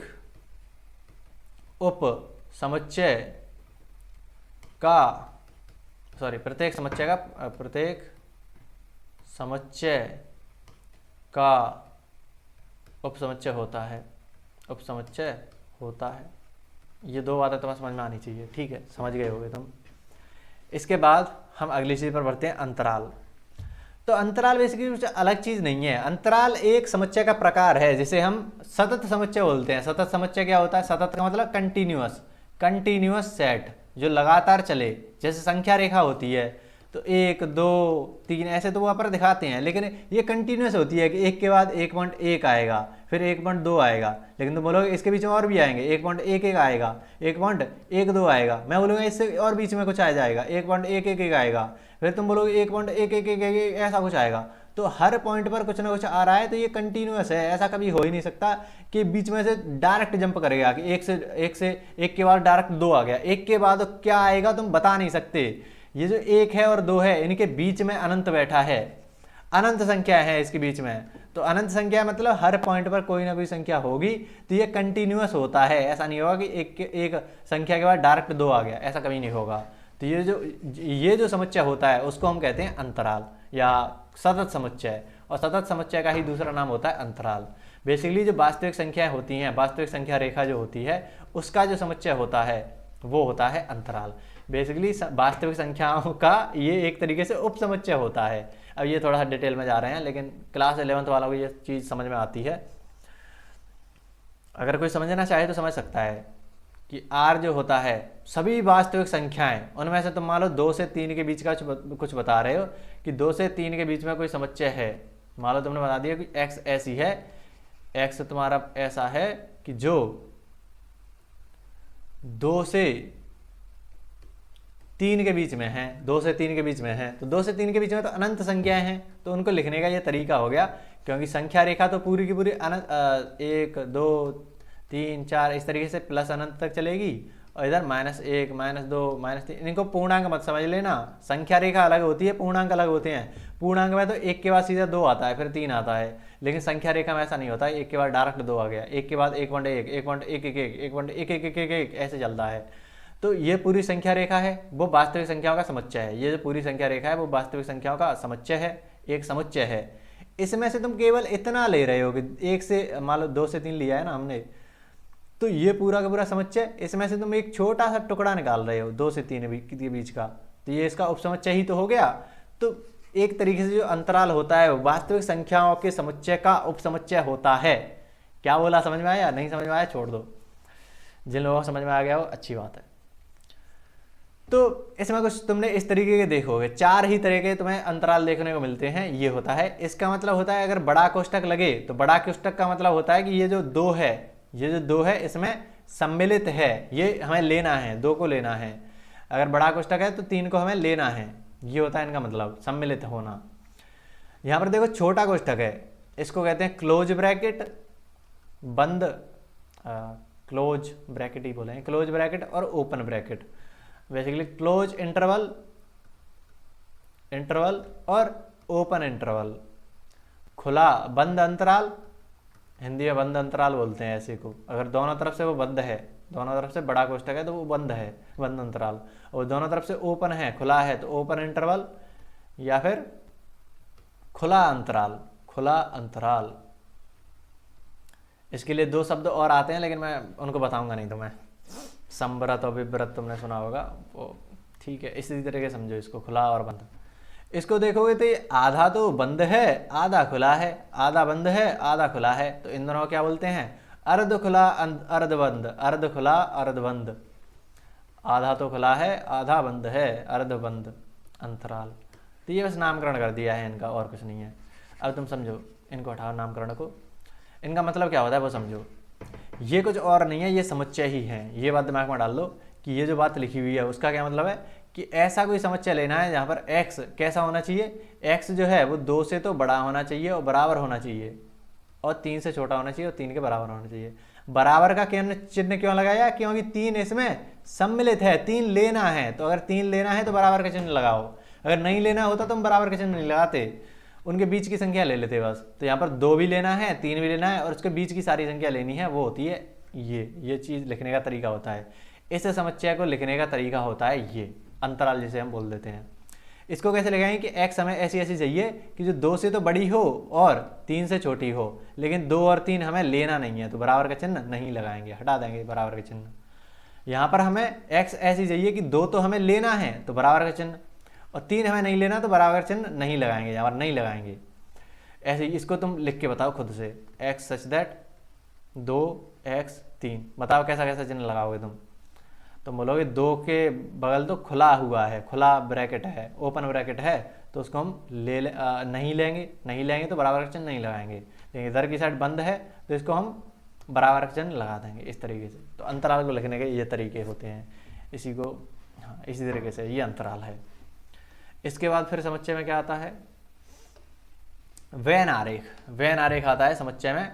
अब वेन आरेख क्या होता है? बेसिकली जो ये जो लिखा हुआ है 1 2 3 4 ऐसा कुछ लिखा हुआ है, मान लो कोई तुम्हारा समुच्चय, कोई एक और समुच्चय लिखा हुआ है 2 3 4 ऐसा कुछ लिखा हुआ है, 5 ऐसा कुछ लिखा हुआ है। तो ये कुछ शब्दों में लिखी हुई चीज़ है, बेसिकली गणित में लिखी हुई चीज़ है, और हमें इसको देखना है, आंखों से देखना है कि दिखने पर दिखता कैसा है। तो देखने पर चीज़ें ज़्यादा आसानी से समझ में आ जाती हैं। जैसे पहले रामायण महाभारत था तो वो क्या था? किताब में लिखी हुई चीज़ थी, लेकिन फिर आगे चलकर वो उस पर बेसिकली मूवीज़ बनने लग गई, नाटक बनने लग गए, शो बनने लग गए, तो वो तुम्हें दिखाई देने लग गया कि राम का चित्र बना दिया, बेसिकली उस तरीके से उसको दिखाने का ट्राई करने लग गए। तो देखने पर चीज़ आसान हो जाती है। तो इसको, ये तो गणित में लिखी हुई चीज़ है, इसको देखने में कैसा लगेगा? तो देखने में इसको बनाया गया कि एक आयत ले लेंगे जिसको हम बोल देते हैं यूनिवर्सल सेट, यानी कि सार्वत्रिक समुच्चय। मान लो मैं इसमें सारी संख्या फैला देता हूँ, 1 2 3 4 और 5 6 7, 5 6 7 8 9 10 11, इस तरीके से अनंत तक ये संख्या चल रही है। तो ये पूरा पूरा मैंने यूनिवर्स बना दिया, ब्रह्मांड बना दिया, सार्वत्रिक समुच्चय बना दिया। अब इसमें हमारे पास 2 समुच्चय हैं, समुच्चय ए तो समुच्चय को गोले से दर्शाते हैं, सार्वत्रिक समुच्चय को तो आयत से दर्शाते हैं, और समुच्चय को हम गोले से दर्शाते हैं। तो 1 2 3 4, 1 2 3 4, बेसिकली थोड़ा सा गोला कैसे बनाऊँ, यहाँ पर थोड़ा सा लंबा गोला बन रहा है, लेकिन तुम समझ जाओगे गोला बनाना होता है हमें पूरा का पूरा। इसको लिखने का तरीका थोड़े से, चलो मैं अलग तरीके से इसको लिखता हूँ।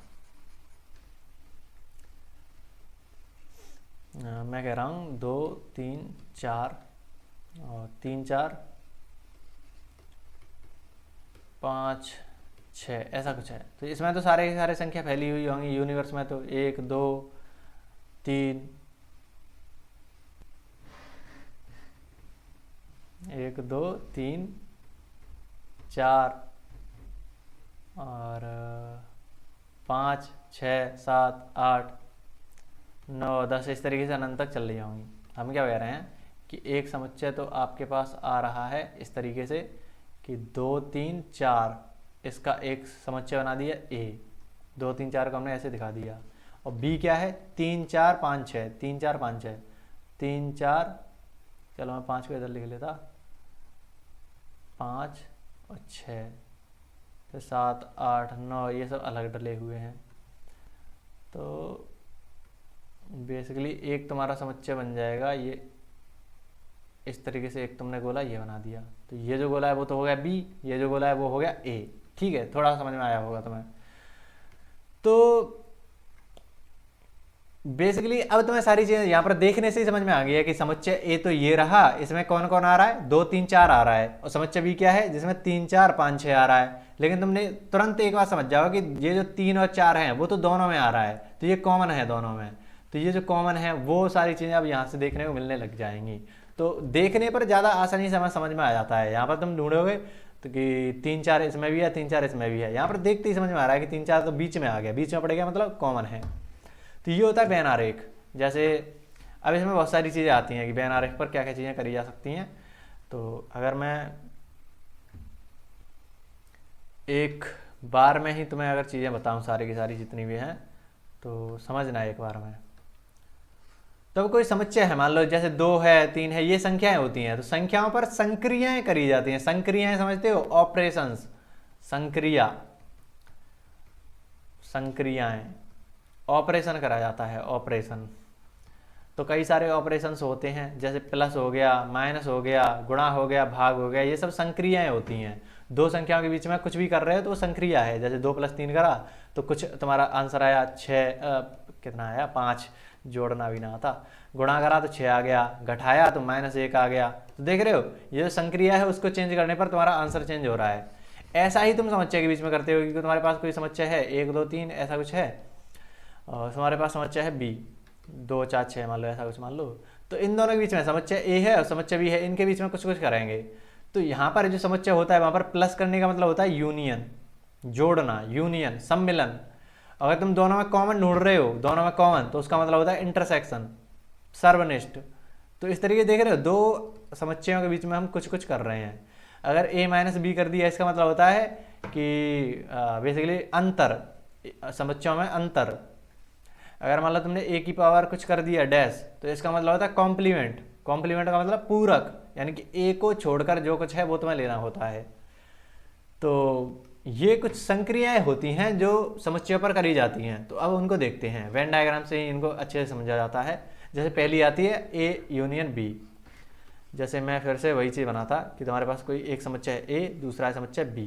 तो ये समुच्चय A, ये है समुच्चय B। मैं क्या बोल रहा हूँ कि अगर मैं तुमसे पूछूं, जैसे तुम्हारे पास है A 1 2 3, B है 3 4 5, ठीक है। तो मैं तुमसे कह रहा हूँ A यूनियन B करो। इसका मतलब क्या होता है, A में जितने अवयव हैं और B में जितने अवयव हैं वो सारे के सारे इसमें डाल दो।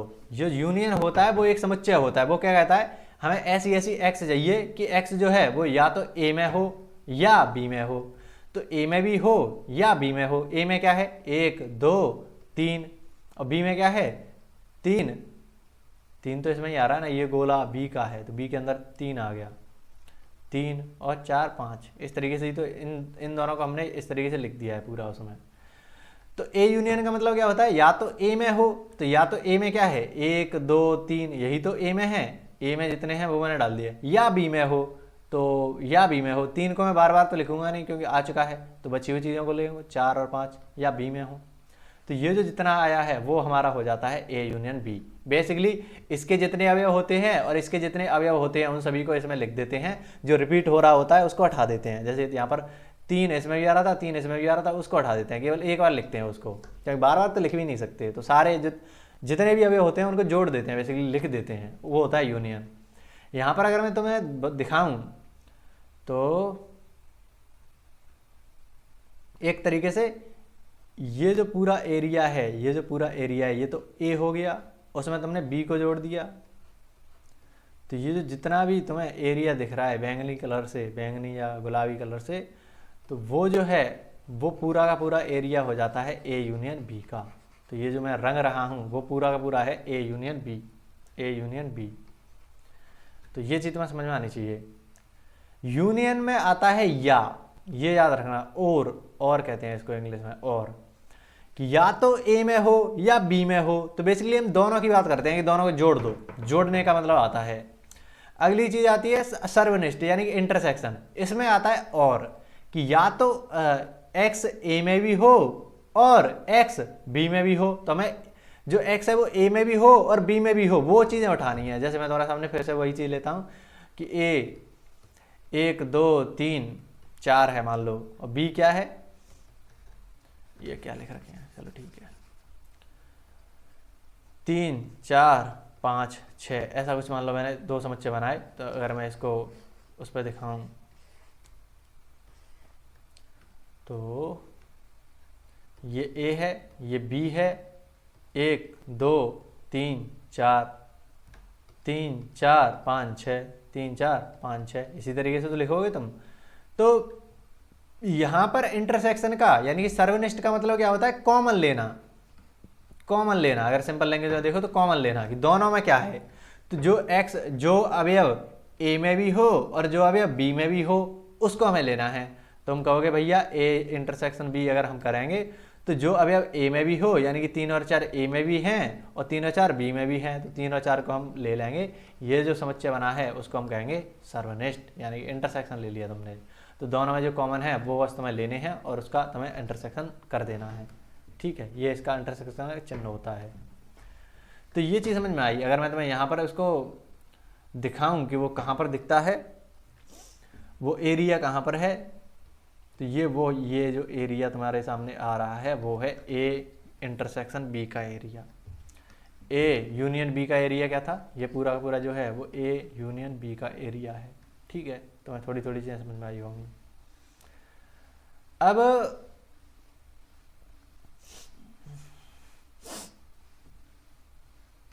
जैसे कुछ चलो छोड़ो उसको।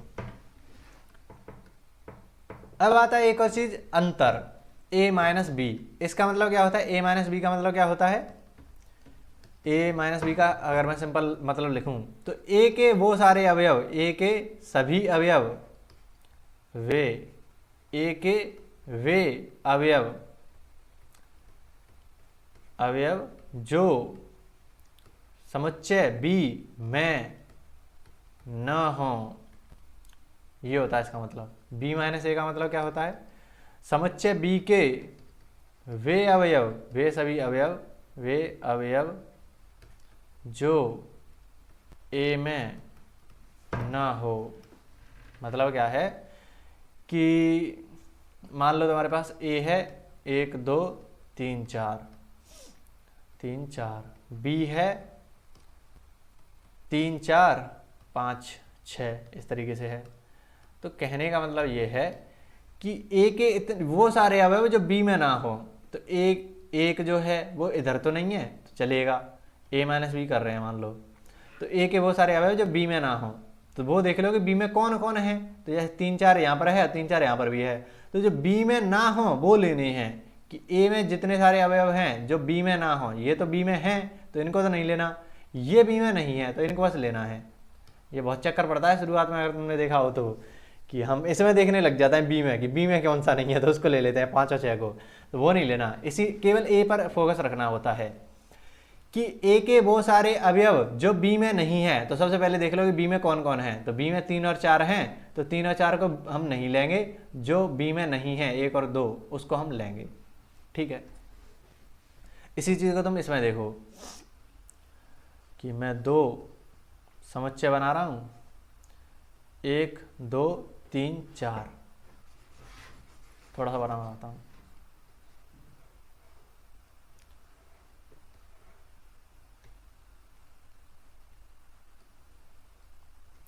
ए बी 1 2 3 4 3 4 5 6, ठीक है।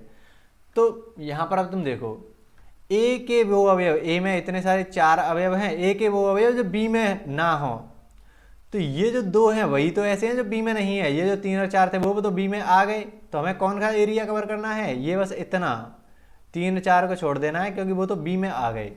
तो ए के वो सारे अवयव जो बी में नहीं है, तो 1 और 2 बी में नहीं है, वो हमें लेना है। तो ये होता है ए माइनस बी का मतलब, अगर तुम इसे गहरा करो तो। और निकालना कैसा होता है वो भी तुम्हें समझ में आ गया।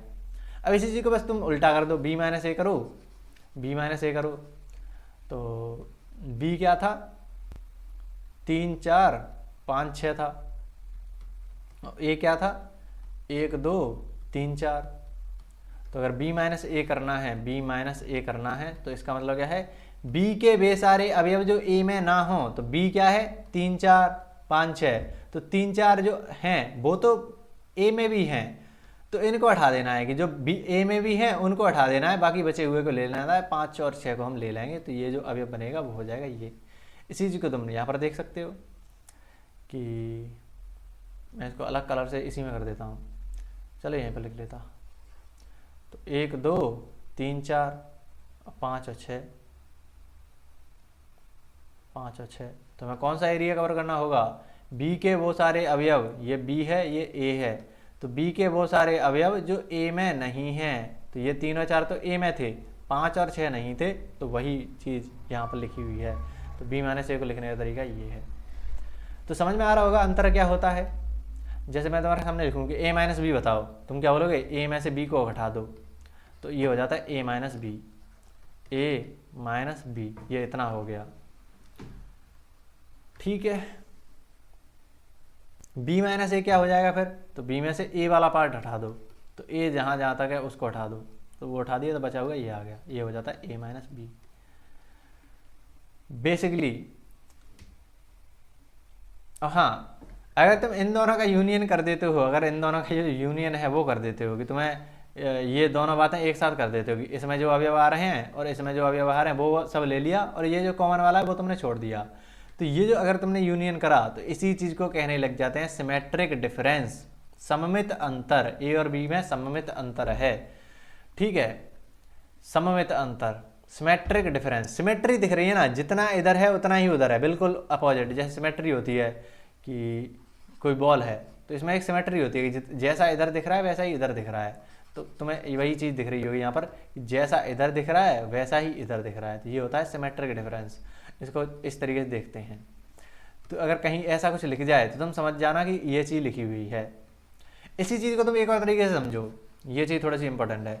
मान लो ये चीज़ है, मैं तुमसे कह रहा हूँ ये ए है ये बी है, मैं तुमसे कह रहा हूँ कि मुझे ए यूनियन बी बताओ, ए यूनियन बी बताओ। तुम कहोगे ए यूनियन बी तो ये होता है कि सारा कुछ ही कवर कर दो। यहाँ पर और यहाँ पर अंतर क्या आ रहा है, इसमें और इसमें अंतर क्या आ रहा है वो तुम बताओ।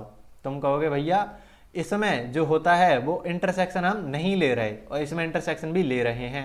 अगर मैं ए यूनियन बी ये जो पूरा है उसमें से ये जो इंटरसेक्शन है, ये जो इंटरसेक्शन है उसको हटा दूं, अगर मैं इसको नहीं लूं तो फिर जो मेरे पास बच के आ रहा है क्या वो यही चीज़ नहीं है। तो अगर मैंने इंटरसेक्शन को हटा दिया, ए यूनियन बी में से ए इंटरसेक्शन बी हटा दिया, तो बेसिकली मेरे पास यही चीज़ बन के आ जाएगी, सममित अंतर। तो ये दिमाग लगाना आना चाहिए तुम्हें, और कुछ नहीं है। डायग्राम देखकर तुम दिमाग लगाना आना चाहिए। तो ये हो जाता है सममित अंतर। अब आती है समुच्चय का पूरक।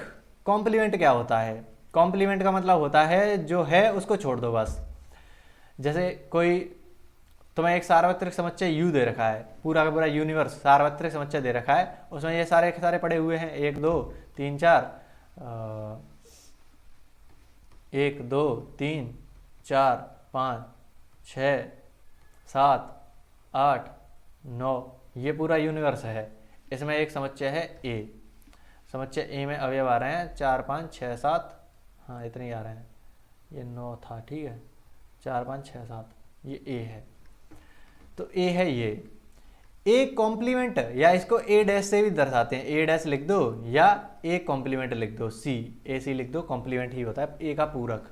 तो ए का जो पूरक होता है उसका मतलब क्या होता है, ए के जितने अवयव हैं उसको छोड़कर जो यूनिवर्स में है, जो सार्वत्रिक समुच्चय में है, जो यू में है, उनको लिख देना है। ए को छोड़कर जो कुछ भी है, तो ए तो इतना ही है, इसको छोड़कर क्या क्या बच गया, 1 2 3 और 9, 8 9, ये 8 बाहर है, 8 बाहर है, ठीक है। तो 8 और 9 यही तो बच गया। ए को छोड़कर जो कुछ है वो हमने ए कॉम्प्लीमेंट में डाल दिया, ए पूरक में डाल दिया।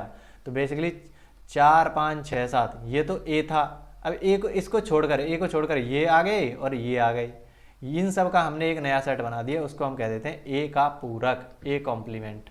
ठीक है, देखने में भी तुम्हें समझ में आ रहा होगा कि देखने में कैसे तुम इमेजिन करोगे इसको कि ये पूरा का पूरा यूनिवर्स है, ये समुच्चय ए है, हम कह रहे हैं कि इस ए को छोड़ दो, बाकी सारा कुछ ले लो, तो बाकी सारा कुछ तुम रंग दो।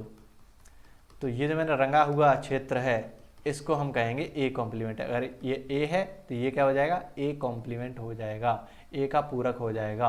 अगर तुम यहीं पर देखो कि मैं अगर ए और ए कॉम्प्लीमेंट को जोड़ दूं, दोनों का अगर मैं यूनियन कर दूं, तो तुम्हें पता है कि फिर तो ये पूरी चीज़ ही आ जाएगी, और ये पूरा क्या है, यूनिवर्स है, यूनिवर्स है। ए ये यू नहीं है, ये इंटरसेक्ट यूनियन का चिन्ह है, ए यूनियन ए सी, ए का कॉम्प्लीमेंट पूरा का पूरा सार्वत्रिक समुच्चय बन जाएगा। ठीक है, इस पर कुछ गुणधर्म वगैरह थोड़े से इंपॉर्टेंट है, उनको थोड़ा सा देखो कि क्या बात है यहाँ पर। पहली चीज आती है कि अगर मान लो सिंपल सी चीजें हैं, ये ए है, अगर मैं इसका कॉम्प्लीमेंट करता हूं, अगर मैं ए डैश करता हूं तो ए डैश क्या हो जाएगा, ए को छोड़कर, तो ए को छोड़ दिया तो ये आया, ये जो मैं एरिया लिख रहा हूं वो ए डैश है। फिर मैं कह रहा हूं कि इसका भी कॉम्प्लीमेंट ले लो, इसका मतलब क्या है, ये जो तुमने रंगा है उसका भी उल्टा कर दो। तो ये जो मैंने रंगा है इसको छोड़ दो, तो बाकी का बचा हुआ क्या आ गया, फिर तो बचा हुआ यही चीज आ गई ना, ए आ गया, तो इसको करने पर ए ही आ गया। तो वही चीज है कि अगर तुम डैश के ऊपर डैश लगाओगे तो डैश हट जाता है, डैश कुछ बचता नहीं है। ठीक है, समझ में आया होगा तुम्हें। ऐसी ये चीज मैंने अभी तुम्हें बताई दी कि अगर तुम ए और ए कॉम्प्लीमेंट को जोड़ दोगे तो यूनिवर्स बन जाएगा। अगर तुम ए में ए और ए डैश का इंटरसेक्शन करो तो उसमें कुछ नहीं आएगा। जैसे ये है, ये ए है, ए क्या है, ये सफेद वाला ए है, ठीक है, और ए कॉम्प्लीमेंट क्या है, ए कॉम्प्लीमेंट क्या है, ये जो मैं पीला वाला रंग रहा हूं, ये जो पीला वाला मैं रंग रहा हूं, पीला वाला जो मैं रंग रहा हूं वो ए कॉम्प्लीमेंट है। क्या तुम्हें ए और ए कॉम्प्लीमेंट में कुछ कॉमन दिख रहा है, सफेद और जो पीला रंग है वो कहीं पर इंटरसेक्शन कर रहा है, एक जगह पर मिल रहा है, तुम बोलोगे नहीं मिल रहा। ये जो पीला रंग है वो तो बाहर है इसके, और जो सफ़ेद है वो भीतर है, दोनों में कुछ कॉमन तो है ही नहीं। तो अगर तुम ए डैश और ए डैश में इंटरसेक्शन करते हो, कॉमन ढूंढते हो, तो वो कुछ नहीं आएगा, खाली रह जाएगा, खाली रह जाएगा मतलब फाई आएगा। ठीक है, ये चीज़ भी तुम्हें समझ में आई होगी। अब ये दो नेम डी मॉर्गन ने दिए थे, इसको प्रूफ वगैरह करने का भी टाइम नहीं है, तुम बस सिंपल से याद रख लो इन दोनों को कि अगर ए यूनियन बी है, अगर मैं इस पूरे का डैश करता हूँ और अगर मुझे ए पर भी डैश चाहिए और बी पर भी डैश चाहिए, तो मैं क्या करूँगा, ए पर मैंने डैश लिया, बी पर डैश लिया, ये दोनों पे बट गया, लेकिन जो यूनियन है वो इंटरसेक्शन में बदल जाता है। ऐसे में अगर ए इंटरसेक्शन बी है, इस पूरे पर डैश है, अगर मुझे ये दोनों पर बांटना है कि ए पर भी डैश आ जाए, बी पर भी डैश आ जाए, तो मैं ए पर डैश करूंगा, बी पर डैश करूंगा, लेकिन अगर ये इंटरसेक्शन है तो मैं इसको यूनियन में बदल दूंगा। ये डी मॉर्गन ने नियम दिए थे, डी मॉर्गन्स लॉ, रूल्स या लॉ ही होंगे। तो ये तुम्हें सारे कुछ थोड़ा बहुत तो तुम्हें याद ही होगा। तो इसके बाद क्या है, तो अब बेसिकली तुम्हारा जो समुच्चय है वो मैंने कंप्लीट रिवाइज करा दिया है तुम्हें। इसके बाद बारी आती है संबंध की। संबंध क्या होता है वो मैं तुम्हें आज ही बताऊं। वैसे तो वीडियो लंबी हो गई, 1 घंटे से ऊपर समुच्चय पर ही निकल गई, बाकी लेकिन तुम्हें कंप्लीट समुच्चय एक तरीके से रिवाइज हो गया होगा। जितनी सारी चीज़ें क्लास 12 में जरूरी हैं वो सारा कुछ मैंने रिवाइज करा दिया है, और इससे बढ़िया हो नहीं सकता कि शुरुआत में तुम्हें सारा का सारा समुच्चय रिवाइज हो गया। और ये चीज़ मैं ऑफलाइन में भी करने वाला हूँ, तो वहाँ पर तो खैर मुझे 2 दिन लग जाएंगे समुच्चय को कराने में, क्योंकि ऑनलाइन में तो अपनी स्पीड से चल जाओ, वहाँ पर तो उनको भी देखना रहता है कि वो समझ में आ रहा है उनको या नहीं। तो समुच्चय बेसिकली तुम्हारा कंप्लीट हो चुका है। अब मुझे संबंध को स्टार्ट करना है कि संबंध किस तरीके से इसी चीज़ से कनेक्ट होगा। तो आगे बढ़ते हैं। अब जैसे मेरे पास 2 समुच्चय है, ये कोई मैंने एक समुच्चय लिया, ये दूसरा समुच्चय लिया, मैं इनको थोड़ा सा रीअरेंज कर रहा हूँ। ठीक है, मैं इनको जैसे मैंने इनको थोड़ा सा रीअरेंज करा, 0 1 2 3 और 4, मैंने जो समुच्चय ए है वो मैंने यहाँ पर डाल दिया है। ठीक है, ये समुच्चय ए है। ऐसे मैं समुच्चय बी को ऊपर जो खड़ी हुई लाइन है वहाँ पर डालता हूँ। तो 0 1 2 3। ठीक है, इस तरीके से मैंने डाल दिया। कुछ कुछ करा तो नहीं है मैंने, बस ये जो समुच्चय ए है वो मैंने यहाँ पर लिख दिया है, समुच्चय बी मैंने यहाँ पर लिख दिया है, और कुछ तो नहीं करा। अब देखना, मान लो ये एक तरीके का तुम्हें मैप दिख रहा होगा, एक तरीके ये मैप दिख रहा होगा। मान लो कोई जहाज है, जहाज कैसा होता है, जहाज कैसा होगा, मान लो कोई जहाज है, वो यहाँ पर कहीं उड़ रहा है, यहाँ पर कहीं उड़ रहा है जहाज है, पता नहीं कैसा जहाज है, लेकिन समझ जाओ कि जहाज मुझे बनाना भी नहीं आता। ये मान लो कोई जहाज है, वो यहाँ पर उड़ रहा है, हमें इसकी लोकेशन बतानी है कि इस जहाज तक हमें पहुँचना है। ये जो मच्छर है या जहाज कुछ भी मान लो, एक मच्छर की स्टोरी बेसिकली चलती है कि एक बार एक जो गणितज्ञ थे रेने डेकार्ट्स, बहुत ही फेमस गणितज्ञ हैं, वो रात को सो रहे थे अपने बेड पर, तो वो ऊपर छत को देखते हैं, तो छत कैसी होगी, इस तरह की छत होगी। तो वहाँ पर एक मच्छर उड़ रहा था कि वो कहीं पर जा रहा था, कहीं कहीं पर जा रहा था, वो इधर उधर मतलब अपना रैंडम इधर उधर जा रहा था मच्छर। तो उनके माइंड में यही चीज़ आई कि ये जो मच्छर उड़ रहा है, क्या मैं इसकी लोकेशन बता सकता हूँ, इस मच्छर तक मैं पहुँचूंगा कैसे। तो उन्होंने सिंपल आइडिया लगाया कि इसको मैं कुछ मान लेता हूँ, 0 1 फुट 2 फुट 3 फुट, ऐसे उन्होंने मार्किंग कर दी, 4 फुट 5 फुट, ऐसी इधर 1 फुट 2 फुट 3 फुट 4 फुट, तो ऐसे करके कि 4 फुट तो मैं इधर चला जाऊँ और 2 फुट इधर चला जाऊँ तो मुझे मच्छर मिल जाएगा। ऐसे ही यहाँ पर मान लो यहाँ पर कहीं वो जहाज है, तो अगर मुझे जहाज तक पहुँचना है तो मैं करूँगा क्या, मैं जहाज तक कैसे पहुँच सकता हूँ। मैं कहूँगा तुम अभी यहाँ पर कोने पर हो, बिल्कुल इस कोने से तुम 3 यूनिट 3 इकाई तो इधर जाओ, फिर 2 इकाई ऊपर चले जाओ। इकाई कुछ भी हो सकती है, मीटर में, फुट में, किलोमीटर, कुछ भी हो सकता है, लेकिन मान लो कि ये कोई इकाई हो सकती है। 3 तो इधर जाओगे, 2 इधर जाओगे, तो इसकी हमें लोकेशन मिल गई, 3 तो इधर गए 2 उधर गए। ये लोकेशन लिखने का तरीका है। अब मान लो मैं तुम्हारे सामने एक और लोकेशन तुम्हारे सामने लिखूँ, ऐसे मान लो ये है, यहाँ तक कैसे पहुँचोगे, अब तुम यहाँ तक कैसे पहुँचोगे, तुम कहोगे कि हम ये ए है, इधर की साइड में 2 चलूँगा, ऊपर की साइड 3 चलूँगा, तो मुझे लोकेशन मिल जाएगी। इधर की साइड तुम 2 चले, ऊपर की साइड 3 चले, तुम्हें वो लोकेशन मिल गई। तो यहाँ पर तुम कर क्या रहे हो एक्चुअली में, तुम समुच्चय ए से, मान लो ये लोकेशन है तुम्हारी, तो तुमने समुच्चय ए से तो 2 उठाया, समुच्चय बी से तुमने 3 उठाया, और तुमने लिख दिया 2,3। यहाँ पर क्या हो रहा था, तुमने समुच्चय ए से तो 3 उठाया, और समुच्चय बी से क्या उठाया, 2 उठाया, और तुमने बना दिया 2,3,2। तो ये तुमने क्या बनाया है, ये तुमने क्या बनाया है, बेसिकली हो क्या रहा है कि इसका जो पहला, ये ऐसा जो कुछ भी तुम इस चीज़ को लिखते हो, इसको हम कहते हैं क्रमित युग्म। ये जो तुमने लिखा है 2,3 3,2, इसको हम कहते हैं क्रमित युग्म। क्रमित युग्म इंग्लिश में कहते हैं ऑर्डर्ड पेयर, जोड़ा जो ऑर्डर में हो, ऑर्डर्ड पेयर, ऑर्डर्ड पेयर, क्रमित युग्म। क्रमित युग्म एक तरीके का लोकेशन है। सिंपल, तुम जब ग्राफ वगैरह पढ़ते हो तो वहां पर क्या पढ़ते हो, निर्देशांक जगह, निर्देशांक जब पढ़ते हो तो निर्देशांक ऐसे ही तो बताते तुम, निर्देशांक x, y, x, y जैसा, x, y जैसा ही तो होता है निर्देशांक। तो वही चीज़ है, जो x, y होता है उसी को हम क्रमित युग्म कहते हैं। x, y बोल दो या a, b बोल दो, कुछ भी बोल दो, कि अगर ऐसा कुछ लिखा हुआ है तो उसको बोले हैं क्रमित युग्म। ठीक है, समझ में आ रहा होगा तुम्हें। और यहाँ पर एक चीज़ देखो, अगर मैं कह रहा हूँ कि 2,3, तो ये ऐसा मत कर देना समुच्चय की तरह कि क्रम में तो कुछ फर्क पड़ता नहीं है, 3,2 भी वही चीज़ हो जाएगी, ये कभी भी इसके बराबर नहीं हो सकता। तुम यहाँ पर भी देख पा रहे होगे 2,3 अलग है, 3,2 अलग है, दोनों बिंदु अलग अलग हैं। तो ऐसा मत कर देना कि समुच्चय की तरह तुमने 3 को पहले लिख दिया, 2 को बाद में लिख दिया, कुछ फर्क नहीं पड़ेगा, फर्क पड़ जाएगा, ये चीज़ कभी बराबर नहीं होती। अगर मैं सिंपल रूल की तरह लिखूँ कि a, b कभी भी b, a के बराबर नहीं हो सकता, ये चीज़ तुम्हें समझ में आनी चाहिए। अब ये जो क्रमित युग्म होता है, मान लो मैं a, b मान लेता हूँ, a, b, या इसी को ले लो, तो ये जो पहला वाला होता है इसको कहते हैं प्रथम घटक। ये जो 3 हैं उसको तो कहते हैं प्रथम घटक, प्रथम घटक, पहला घटक है ये। और ये क्या हो जाएगा, द्वितीय घटक, इनका नामकरण कर रहे हैं, ठीक है, द्वितीय घटक, first component and second component English में। तो ये चीज़ थोड़ा सा याद रखना कि क्रमित युग्म क्रम बदलने पर बराबर नहीं रहता, वो अलग अलग हो जाएगा। ठीक है, अब और यहाँ पे तुम्हें समझ में आना चाहिए, अगर मैं तुम्हें कहीं पर लिख रहा हूँ ये चीज़, मान लो मैंने 2,3 लिखा, इसका मतलब क्या है, ये भी एक तरीके का तुम बोलोगे कि यहाँ पर हो क्या रहा है, इस चीज़ में हो क्या रहा है कि जो 2 है वो किसको बिलोंग कर रहा है, समुच्चय ए से आ रहा है। ये जो 2 था, ये जो 2 था वो कहाँ से आ रहा है, समुच्चय ए से आ रहा है, समुच्चय ए से आ रहा है। और जो 3 है वो कहाँ से आ रहा है, समुच्चय बी से आ रहा है। 3 जो है वो समुच्चय बी से आ रहा है, समुच्चय बी से आ रहा है। बात समझ में आ रही है।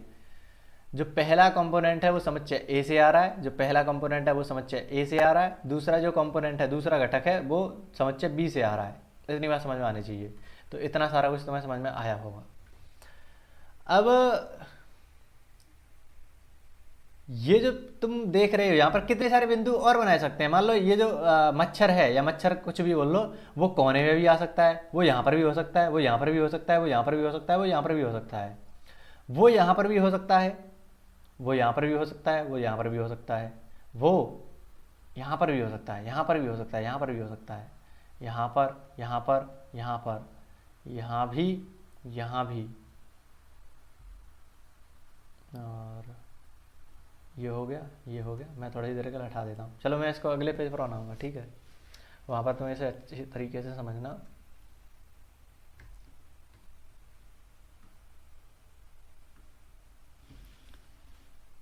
कि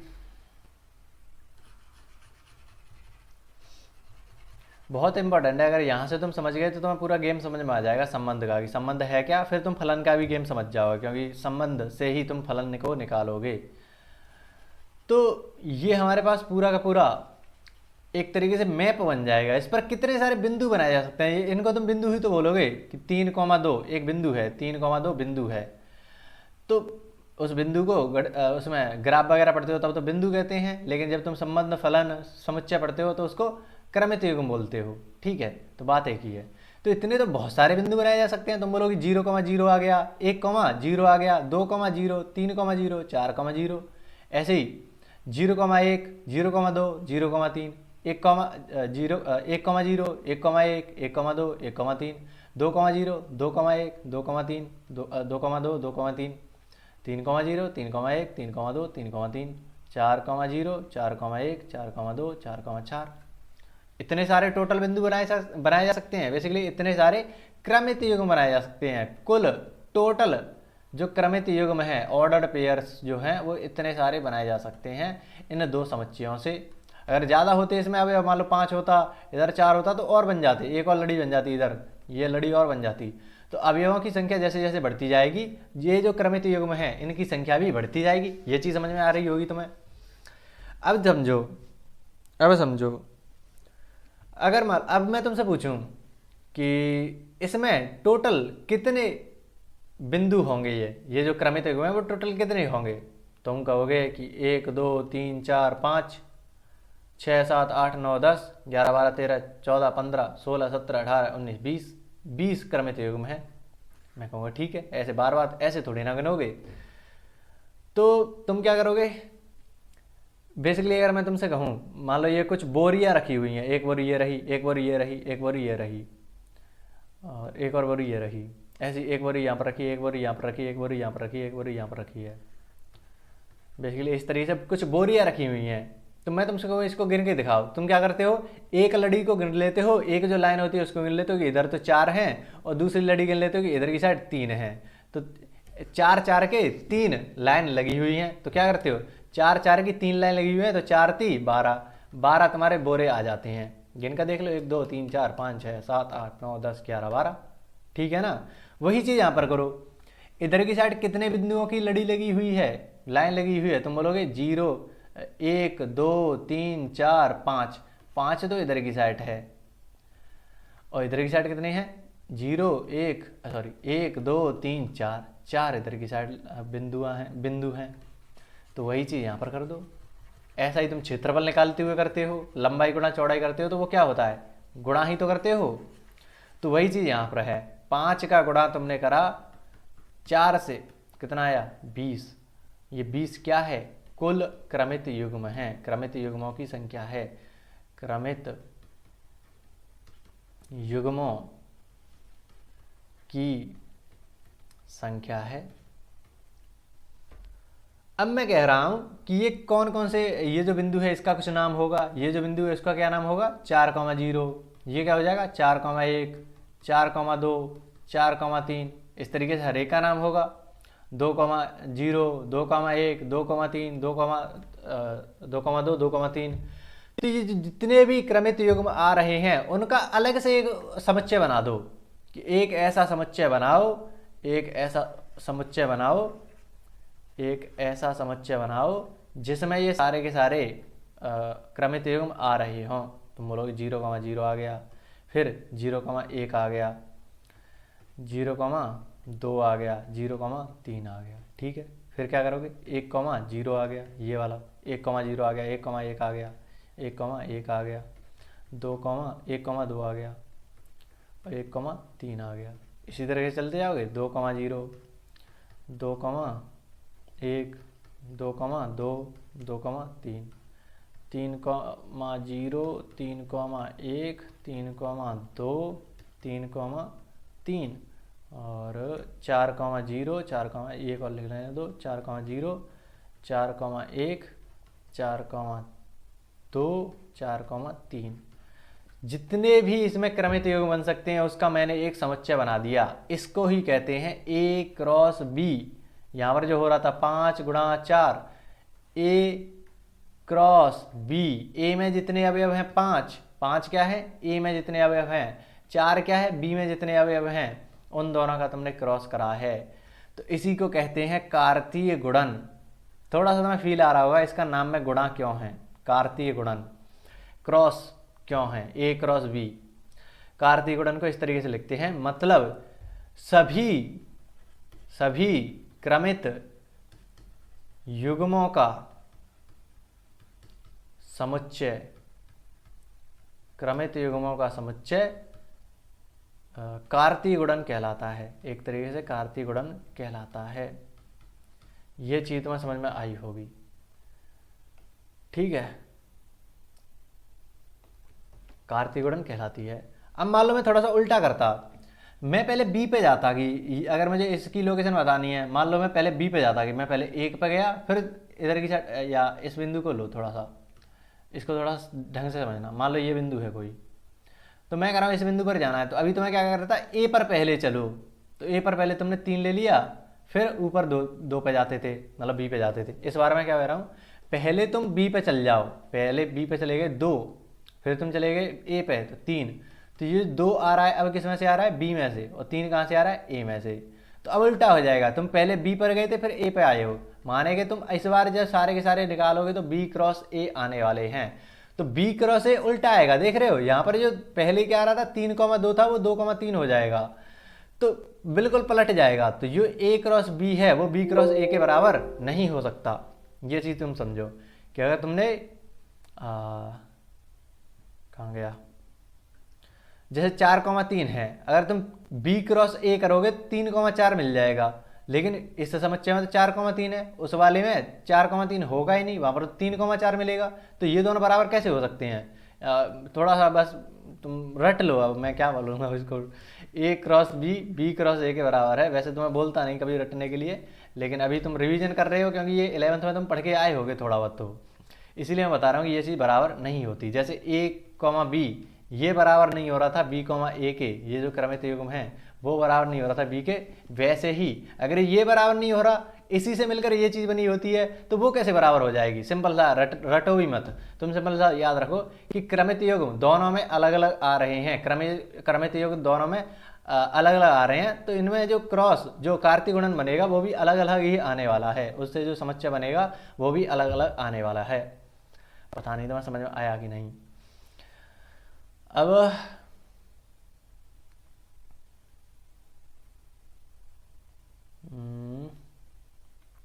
कार्तीय गुणन हो गया, ठीक है। अब तुम एक बात समझो, इसमें कितने अवयव होंगे तुम्हें वो तो पता चल ही गया। अब ऐसे लिखने का तरीका होता है कि a क्रॉस b, ये जो समुच्चय बना है उसमें कितने अवयव होंगे, तो लिखने का तरीका होता है कि a में कितने अवयव हैं, वो मैंने तुम्हें बताया था कि a समुच्चय a में अवयवों की संख्या 5 है, समुच्चय b में अवयवों की संख्या 4 है, तो हमें टोटल के टोटल ये जो ए क्रॉस बी है उसमें कितने होंगे वो मिल जाते हैं। मतलब समुच्चय ए क्रॉस बी जो है उसमें अवयवों की संख्या कितनी है वो हमें 20 मिल जाती है। तो इस चीज़ को एक फार्मूला की तरह लिख देते हैं, तो वो चीज़ तुम्हें समझ में आनी चाहिए। अब मैं कह रहा हूँ तुम्हारे पास मान लो ये कार्तीय गुणन आया। अब ये जो एक समुच्चय ही तो है, ये जो चीज़ है वो एक समुच्चय ही है और तो कुछ है नहीं, ये एक समुच्चय ही है।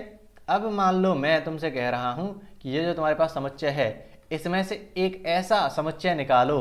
किसी समुच्चय में से अगर समुच्चय निकालते हैं दूसरा तो उसको क्या कहते हैं, उपसमुच्चय ही तो कहते हैं।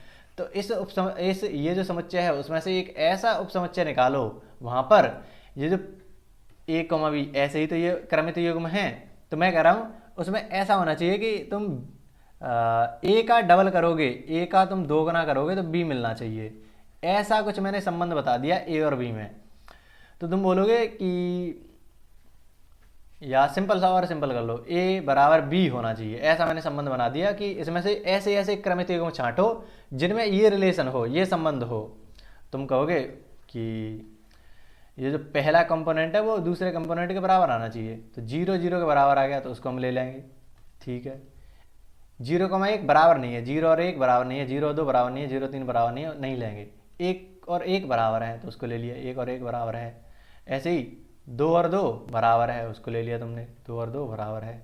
ऐसे ही 3 और 3 बराबर है, 3 और 3 बराबर है। ऐसे ही 4 और 4 तो है नहीं, तो इतने पर रुक जाएंगे। तो ये जो समुच्चय बनाया है वो क्या है, ए बराबर बी होना चाहिए, ऐसा संबंध है। ए और बी में क्या संबंध होना चाहिए कि ए और बी बराबर होने चाहिए। तो तुमने ये संबंध बना दिया। तो ये एक तरीके का तुमने क्या करा है, एक संबंध बनाया है, एक संबंध बनाया है, इसी को हम कह देते हैं आर। तो इसको बोलते हैं आर, आर यानी कि संबंध। तो बेसिकली बोलने का मतलब क्या है कि ये जो कार्तीय गुणन होता है, कार्तीय गुणन होता है उसमें एक रिलेशन निकाल कर उसमें एक रिलेशन लगाकर ए बराबर बी ऐसा कुछ, उसके जो ऑर्डर्ड पेयर होते हैं, क्रमित युग्म होते हैं, उसके जो 2 घटक होते हैं, प्रथम घटक द्वितीय घटक, उसमें कुछ ना कुछ संबंध बनाते हैं और उस तरीके के उसी तरीके के जो क्रमित युग्म होते हैं उनको निकालकर एक उपसमुच्चय बना देते हैं। तो यहाँ पर तुम साफ साफ देख पा रहे होगे ये जो आर है, ये जो संबंध है वो ए क्रॉस बी का एक उपसमुच्चय है। ये बात तुम बोल सकते हो, यानी कि जो संबंध होता है वो कार्तीय गुणन का उपसमुच्चय होता है। इतनी बात तुम्हें समझ में आ रही होगी। ठीक है, अब तुम आगे देखो। अब जैसे ये जो कार्तीय गुणन होता है उसको लिखते कैसे हैं, जैसे इसमें तुम्हें ये जो रोस्टर रूप है इसको अगर तुम्हें समुच्चय निर्माण रूप में बताना हो, ये रोस्टर रूप है, इसको तुम्हें समुच्चय निर्माण रूप में बताना हो तो क्या कहते हैं। जैसे पिछले वाले में तुमने देखा होगा, वहां पर क्या हो रहा था, मान लो ये ए कॉमा बी है तो तुम्हें पता रहता है ये जो पहले वाला ए है वो तो इस समुच्चय ए से आ रहा होता है और ये जो बी वाला है वो यहाँ से समुच्चय बी से आ रहा होता है। तुम सिंपल ऐसे कहते हो ए बिलोंग्स टू ए और बी बिलोंग्स टू बी, ऐसा कुछ होना चाहिए उस समुच्चय जो भी तुम समुच्चय बना रहे हो उसमें। यहाँ पर तो देखो ये वाला ए से आ रहा होगा, ये वाला बी से आ रहा होगा, समुच्चय बी से आ रहा होगा। तो ऐसे ही जितने भी हैं वो तुम यहाँ पर लिख देते हो। तो समुच्चय निर्माण रूप में तुम्हें क्या चाहिए कि हमें ऐसे ऐसे रूप के अवयव चाहिए और जो ए है वो तो ए से आना चाहिए, समुच्चय ए से आना चाहिए, और जो बी वाला है वो समुच्चय बी से आना चाहिए। इसी तरीके से तुम कार्तीय गुणन को लिखोगे, कार्तीय गुणन का जो समुच्चय निर्माण रूप है वो इस प्रकार से होगा।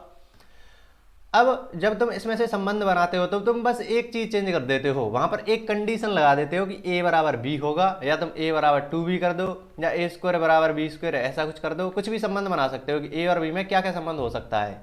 ये प्रथम घटक है और द्वितीय घटक है, प्रथम घटक और द्वितीय घटक में क्या संबंध होगा उसके हिसाब से तुम कार्तीय गुणन में से अवयवों को उठाकर एक नया उपसमुच्चय बना देते हो। यही तो हो रहा है। तो अगर तुम्हें संबंध का कार्तीय गुणन लिखना हो तो तुम इस प्रकार से लिखोगे, ये क्या है, संबंध है। संबंध, किसी भी संबंध को कार्तीय गुणन समुच्चय निर्माण रूप में लिखने का तरीका क्या है कि ये तो चलेगा ही कि ए से आ रहा हो और बी से आ रहा हो, लेकिन बस तुम्हें एक संबंध डाल देना है ए बराबर बी, तो ये तुम्हारा संबंध हो जाता है। ठीक है, अब जैसे मैं तुम्हारे सामने एग्जाम्पल लेता एक और कि ये तुम्हारे पास समुच्चय निर्माण रूप रोस्टर रूम में लिखा हुआ है, कुछ भी बोल रहा हूँ, ये रोस्टर रूम में लिखा हुआ है। मैं तुमसे कह रहा हूँ इसको समुच्चय निर्माण रूप में बदल के दिखाओ। जैसे तुम उसको बदल देते कि 1 और 4 9 16 इस तरीके से ये है, तो इसको समस्या निर्माण रूप में बदलो तो तुम क्या कहोगे कि हमें कुछ एक्स ऐसी चाहिए जो एन स्क्वायर रूप की हो, दिखने में तो एन स्क्वायर रूप की हो। समझ रहे हो क्या बोलना चाह रहा हूँ? तो वैसे ही तुम्हें यहाँ पर देखना है, तुम्हें पैटर्न ढूंढना पड़ेगा। ये बहुत ही टफ चीज़ हो जाती है। अगर थोड़ा सा टफ क्वेश्चन, अच्छे क्वेश्चन बनाए जाते हैं तो वहाँ पर तुम्हें पैटर्न ढूंढने पड़ते हैं कि पहले घटक में और दूसरे घटक में क्या संबंध है, वो तुम्हें पता करना पड़ेगा, ऑब्जर्व करना पड़ेगा तुम्हें। तो यहाँ पर तो तुम्हें साफ साफ दिखेगा कि 1 का डबल है 2, 2 का डबल है 4, 3 का डबल है 6 और 4 का डबल है 8। ऐसा ही तो हो रहा है। तो अब इसको हम कैसे लिखेंगे कि ये ए है और ए का दोगुना करने पर हमें बी मिलता है, तो यही संबंध इसका बन गया। तो अब तुम आसानी से लिख सकते हो कि आर बराबर हमें कैसा दिखने में कैसा होना चाहिए, एक अवयव, ये एक अवयव ही तो है, ये इतना एक अवयव है, तो एक अवयव दिखने में तो ऐसा कुछ है कोष्टक में, और थोड़ी देर के मान लेते हैं ए और बी, इस तरीके से वो दिखना चाहिए। सच दैट, अब इसके बारे में पूरी खासियत बताएंगे इधर। तो पहली बात तो इसमें क्या संबंध है वो बताओ कि 2a बराबर b होना चाहिए, या उल्टा भी b बराबर 2a, कुछ भी लिख दो, 2a बराबर b होना चाहिए। अगली बात वही है कि ये जो a है वो तो समुच्चय a से आना चाहिए। ये जो संबंध है वो मान लो कि a से a में है। अभी तुम समझोगे a से a में क्या है। जैसे हाँ, अलग अलग मानो कि एक समुच्चय a होगा, उसमें मान लो 1 2 3 और 4 ये अवयव हैं। समुच्चय b है, उसमें क्या क्या अवयव हैं, उसमें भी 1 2 3 4 ऐसे करके 8 तक उसमें अवयव हैं। तो इस रिलेशन के हिसाब से हमें बस इतने इतने चाहिए। इसमें तो तुम देखोगे तो 1 1 बनेगा, 1 2 बनेगा, 1 3 भी बनेगा, 1 4 भी बनेगा, ऐसे 1 8 तक चलेगा। लेकिन हमें चाहिए कौन सा, 1 2 ही चाहिए। ये 1 1 1 3 1 4 ये नहीं चाहिए, क्योंकि हमारे रिलेशन के हिसाब से वो नहीं आ रहा। तो जो क्रॉस प्रोडक्ट इसका करोगे, यानी क्रॉस प्रोडक्ट बोल रहा हूँ, कार्तीय गुणन जब करोगे तो तुम्हारे सारे अवयव आएंगे, उसमें तो पूरा यूनिवर्स बनता है, सार्वत्रिक समुच्चय बनता है। लेकिन उसमें से तुम्हें कुछ छठे छठाए कुछ स्पेशल चाहिए। तो स्पेशल जो 1 का डबल 2 हो, 2 का डबल 4 हो, ऐसे चाहिए। तो ऐसे बस ये ही है। तो जो पहला वाला ए होगा वो तो समुच्चय ए से आएगा, इस वाले से आ रहा है 1 2 3 4। बाकी जो बी है ऐसा जरूर हो सकता है कि यहाँ पर 5 भी हो, क्योंकि 5 का डबल यहाँ पर नहीं होगा तो उसको हम नहीं लेंगे। अब ये छोड़ो इसको, अभी तुम इस पर ध्यान दो कि लिखते कैसे हैं। ये जो बी वाला है वो समुच्चय बी से आएगा, तो बी वाला समुच्चय बी से आएगा, समुच्चय बी से आएगा। तो ये जो है रोस्टर रूप, उसको तुमने समुच्चय निर्माण रूप में लिख दिया है। तो इस तरीके से तुम लिख सकते हो। तुम्हें बस संबंध पता करना है कि इन दोनों के बीच में कनेक्शन क्या है, प्रथम घटक और द्वितीय घटक के बीच में क्या संबंध है, वो तुम्हें पता चल गया, फिर तो तुम संबंध को लिख ही दोगे। ठीक है। अब एक और चीज़ आती है यहाँ पर कि हम जो संबंध होता है उसका व्युत्क्रम भी कर सकते हैं। जैसे हम a क्रॉस b करते हैं तो उसका उल्टा क्या हो जाता है, अगर उसको पलट दें, पलटना होता है व्युत्क्रम, तो b क्रॉस a करते हैं तो वो अलग ही चीज़ आ जाती है। जैसे मैं सिंपल सा एग्जांपल लेता, a क्रॉस b है, मान लो 1 2 2 1 सॉरी ऐसे लिखो 1 1 1 2 1 3, मान लो इतने तक है। ठीक है, 2 1 2 2 2 3 और 3 1 3 2 3 3, मान लो ये है। ठीक है, तो अगर मैं b क्रॉस a कर दूं, b क्रॉस a कर दूं तो क्या हो जाएगा, जस्ट पलट जाएगा। यहाँ पर तो क्या होता था a b जैसे रूप चाहिए, अब हमें उल्टा चाहिए b a रूप के चाहिए। तो बस ये जो a b है इसको पलट के लिख दो b a। तो 1 1 को तो पलटोगे तो 1 1 ही आने वाला है। ये 1 2 है तो a है b है, तो अब पहले b आना चाहिए, यानी कि 2 पहले आना चाहिए, 2 1 हो गया। ठीक है, ऐसे ही फिर वैसे ये एग्जांपल मैंने थोड़ा सा गलत ले लिया, चलो मैं इतना ले लेता हूँ, अब सही रहेगा। इतना मैंने ले लिया है, 2 1 हो गया, फिर 2 1 है तो 1 2 हो जाएगा। ये भी गड़बड़ कर दिया क्या, 2 3, हाँ ठीक है ये सही है। यहाँ पर 2 2 आने वाला है, 1 3 आ जाएगा और 2 3 आ जाएगा। अब तुम देखो क्या ये चीज़ और ये चीज़ बराबर है। समुच्चय में तुम्हें पता है क्रम वगैरह तो बदलता रहता है कि ये चीज़ कहीं बाद में आ गई, कभी पहले आ गई, वो चीज़ चलती है। लेकिन क्या ये बराबर है, एक जैसा है? तुम बोलोगे ये है, 1 2 यहाँ पर है, 1 2 यहाँ पर है, 2 1 यहाँ पर है, 2 1 यहाँ पर है, 2 2 यहाँ पर है, 2 2 यहाँ पर है, 1 3 यहाँ पर 3,1 यहाँ पर है, लेकिन 3,1 यहाँ पर नहीं है, अंतर आ गया। 2,3 3,2 यहाँ पर है, लेकिन यहाँ पर 2,3 है, 3,2 इधर नहीं है, तो ये अंतर आ गया। तो ये दोनों के दोनों बराबर नहीं आ रहे, देख रहे हो। ए क्रॉस बी बराबर बी क्रॉस ए, जरूरी नहीं है कि वो बराबर हो, ठीक है। अभी मैंने वो हटाए क्यों थे, क्योंकि अगर वो तुम उनको देखते फिर तो ये सेम हो जाता, क्योंकि इधर आता 1,3, वो पलट के 3,1 हो जाता है इधर की साइड।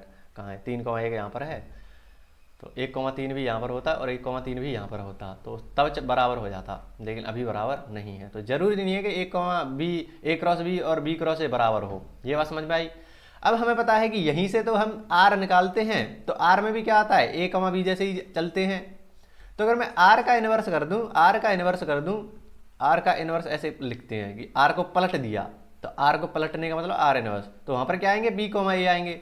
तो पता है ना कि आर और आर इन्वर्स जरूरी नहीं है कि बराबर हों, इसी के हिसाब से इसी में से तुम कुछ निकालोगे, इसी में से तुम कुछ निकालोगे, तो वो संबंध बन जाएगा, और संबंध उसके उल्टे का जरूरी नहीं है बराबर हो।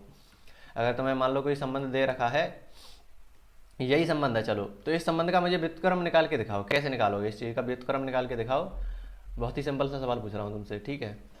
ये तुम्हारे पास आर है, ये तुम्हारे पास आर है, चलो मैं अलग लिख देता हूँ। 1,2, 2,4 और 3,6, इतने का ही। चलो बताओ इसका व्युत्क्रम बताओ, इनवर्स बताओ, आर इनवर्स बताओ। तो मैं सिंपल करना है, बी कॉमा ए कर देना है, मतलब पलट देना है। 2 को पहले 1 को बाद में, 4 को पहले 2 को बाद में, 2 को पहले 1 को बाद में, 4 को पहले 2 को बाद में, 6 को पहले 3 को बाद में। तो ये बन गया तुम्हारा आर इनवर्स। ऐसे कर सकते हो, ठीक है।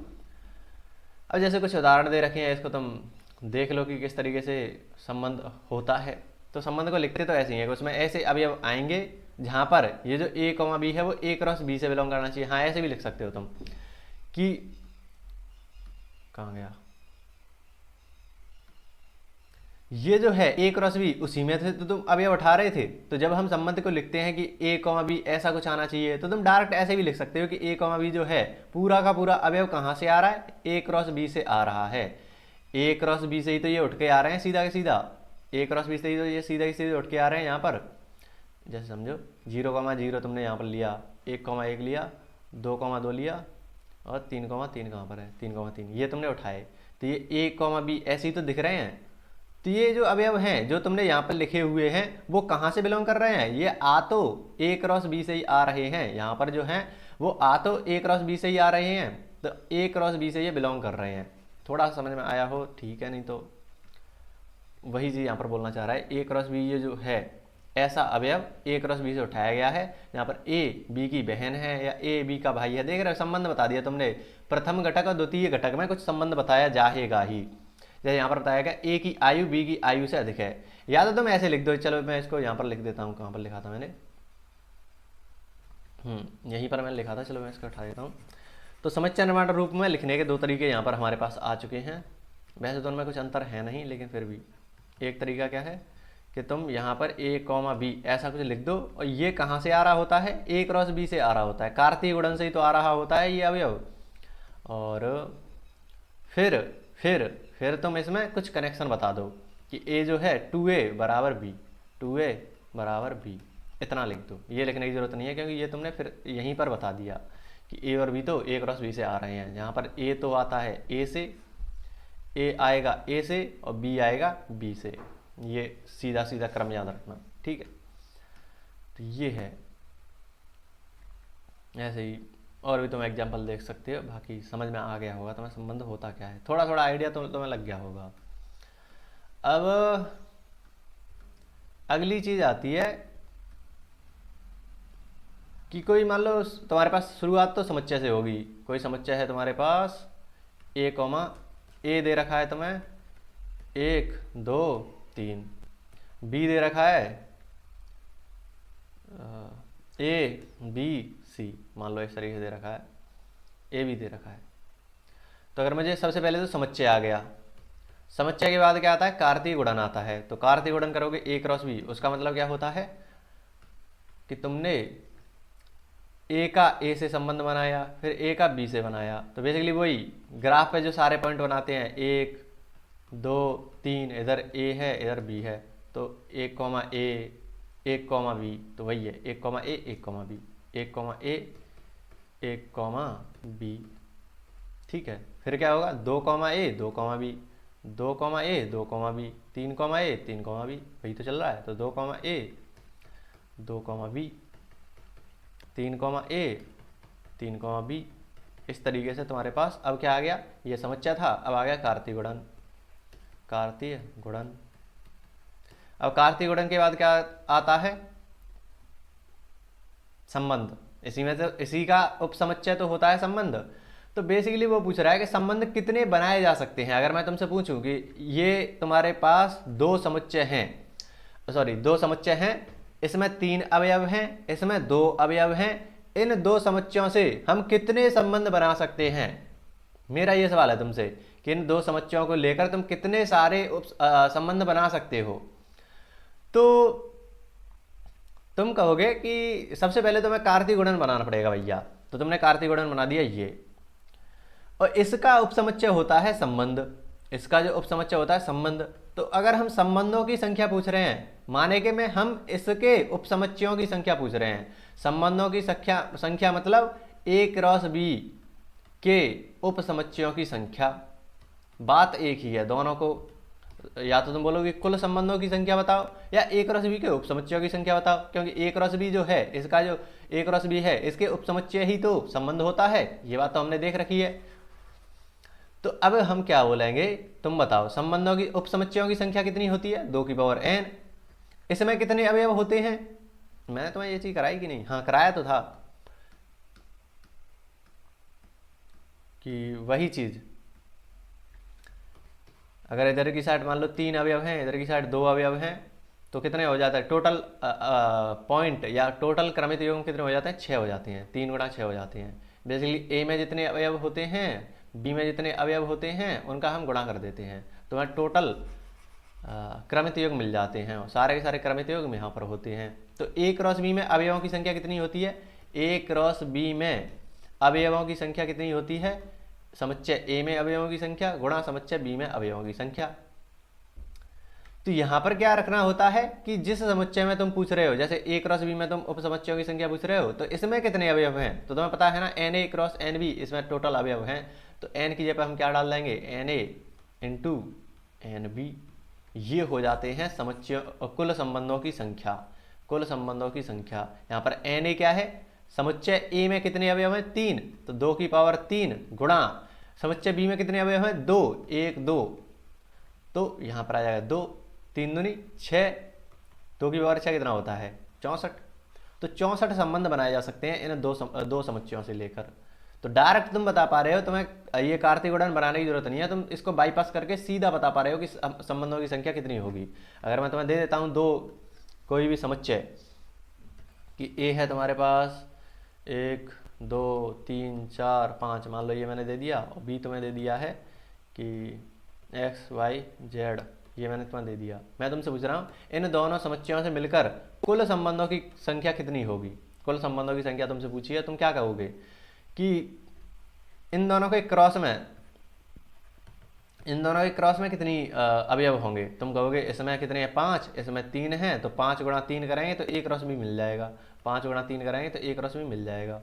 तो 5 गुणा 3 करा तो 15 अवयव यहाँ पर आ गए। फिर इसके उपसमुच्चय होते हैं संबंध, तो 2 की पावर 15 इसका आंसर हो जाएगा। या फिर तुम डायरेक्ट फॉर्मूला, अगर तुम्हें रटने की आदत है तो वही चीज़ करो कि 2 की पावर n ए क्रॉस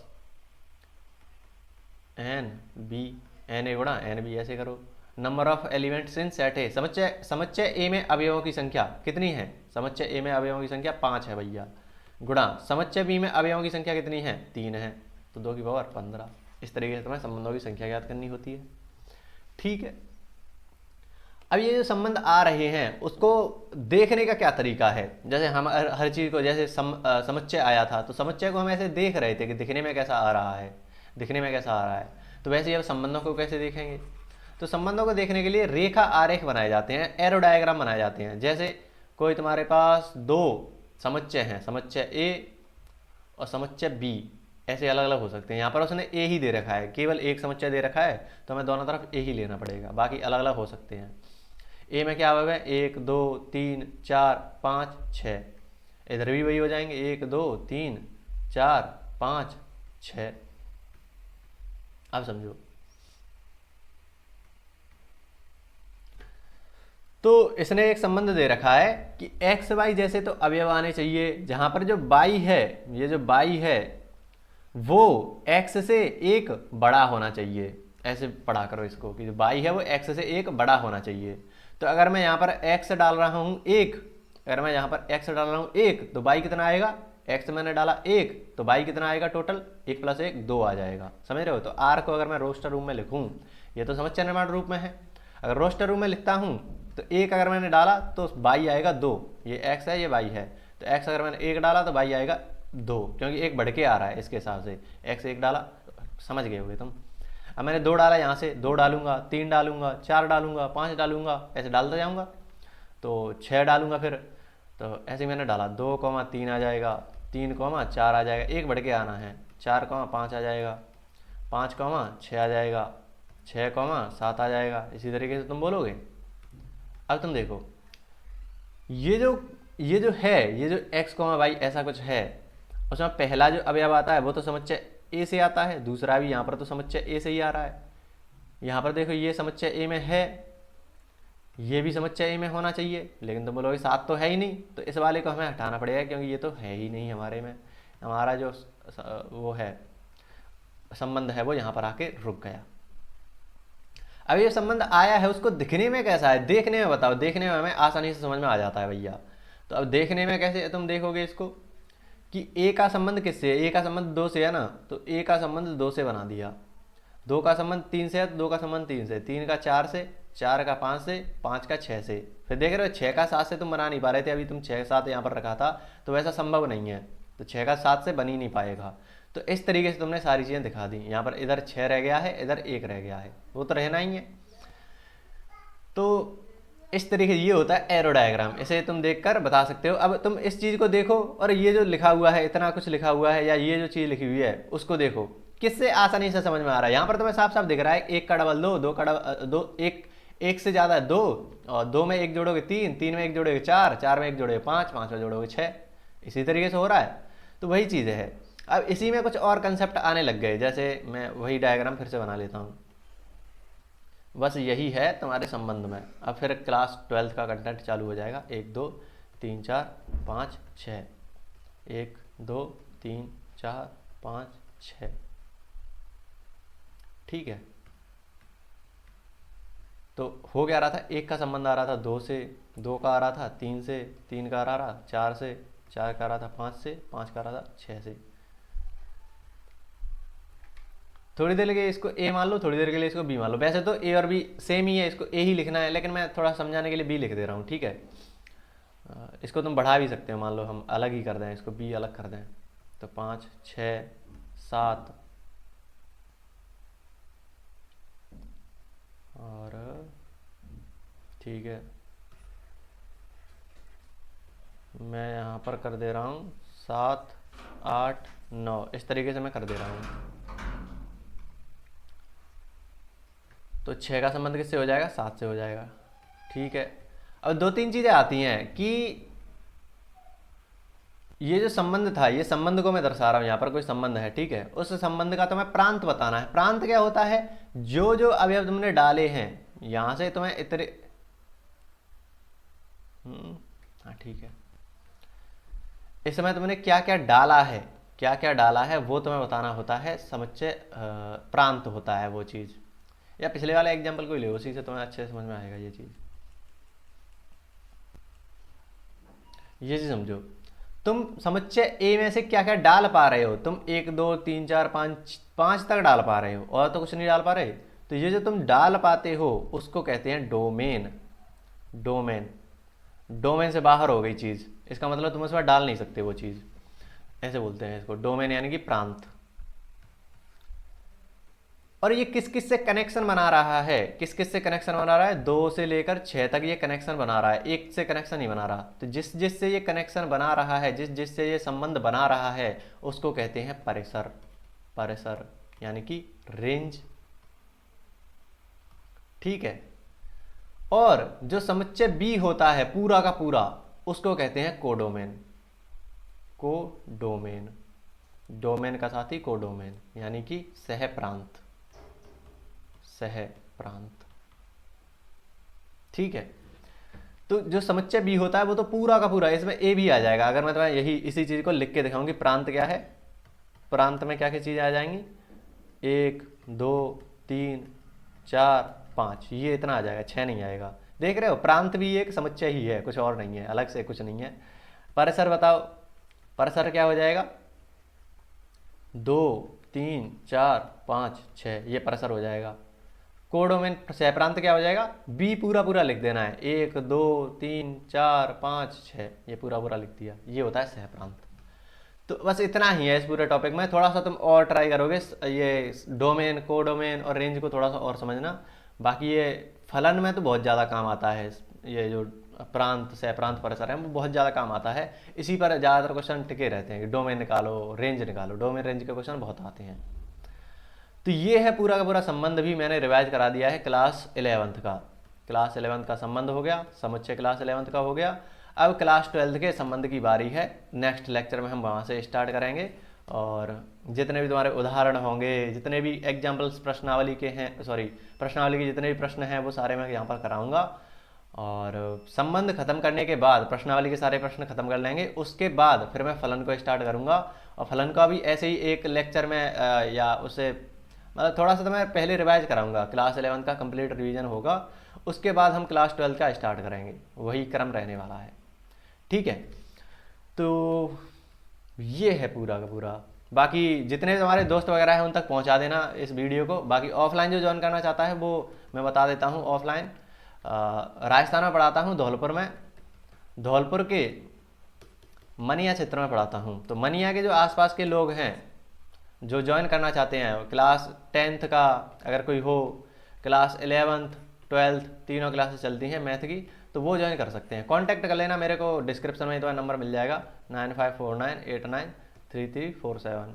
तो इस पर तुम मैसेज कर देना बस, मुझे कॉल फॉल मत करना, मैसेज कर देना बस, तो मैं तुम्हें बता दूंगा कि कहाँ कहाँ पर कैसे कैसे चीज़ें चलेंगी। बाकी मिलते हैं तो नेक्स्ट वीडियो में, तब तक के लिए कुछ ना कुछ सीखते रहिए। धन्यवाद।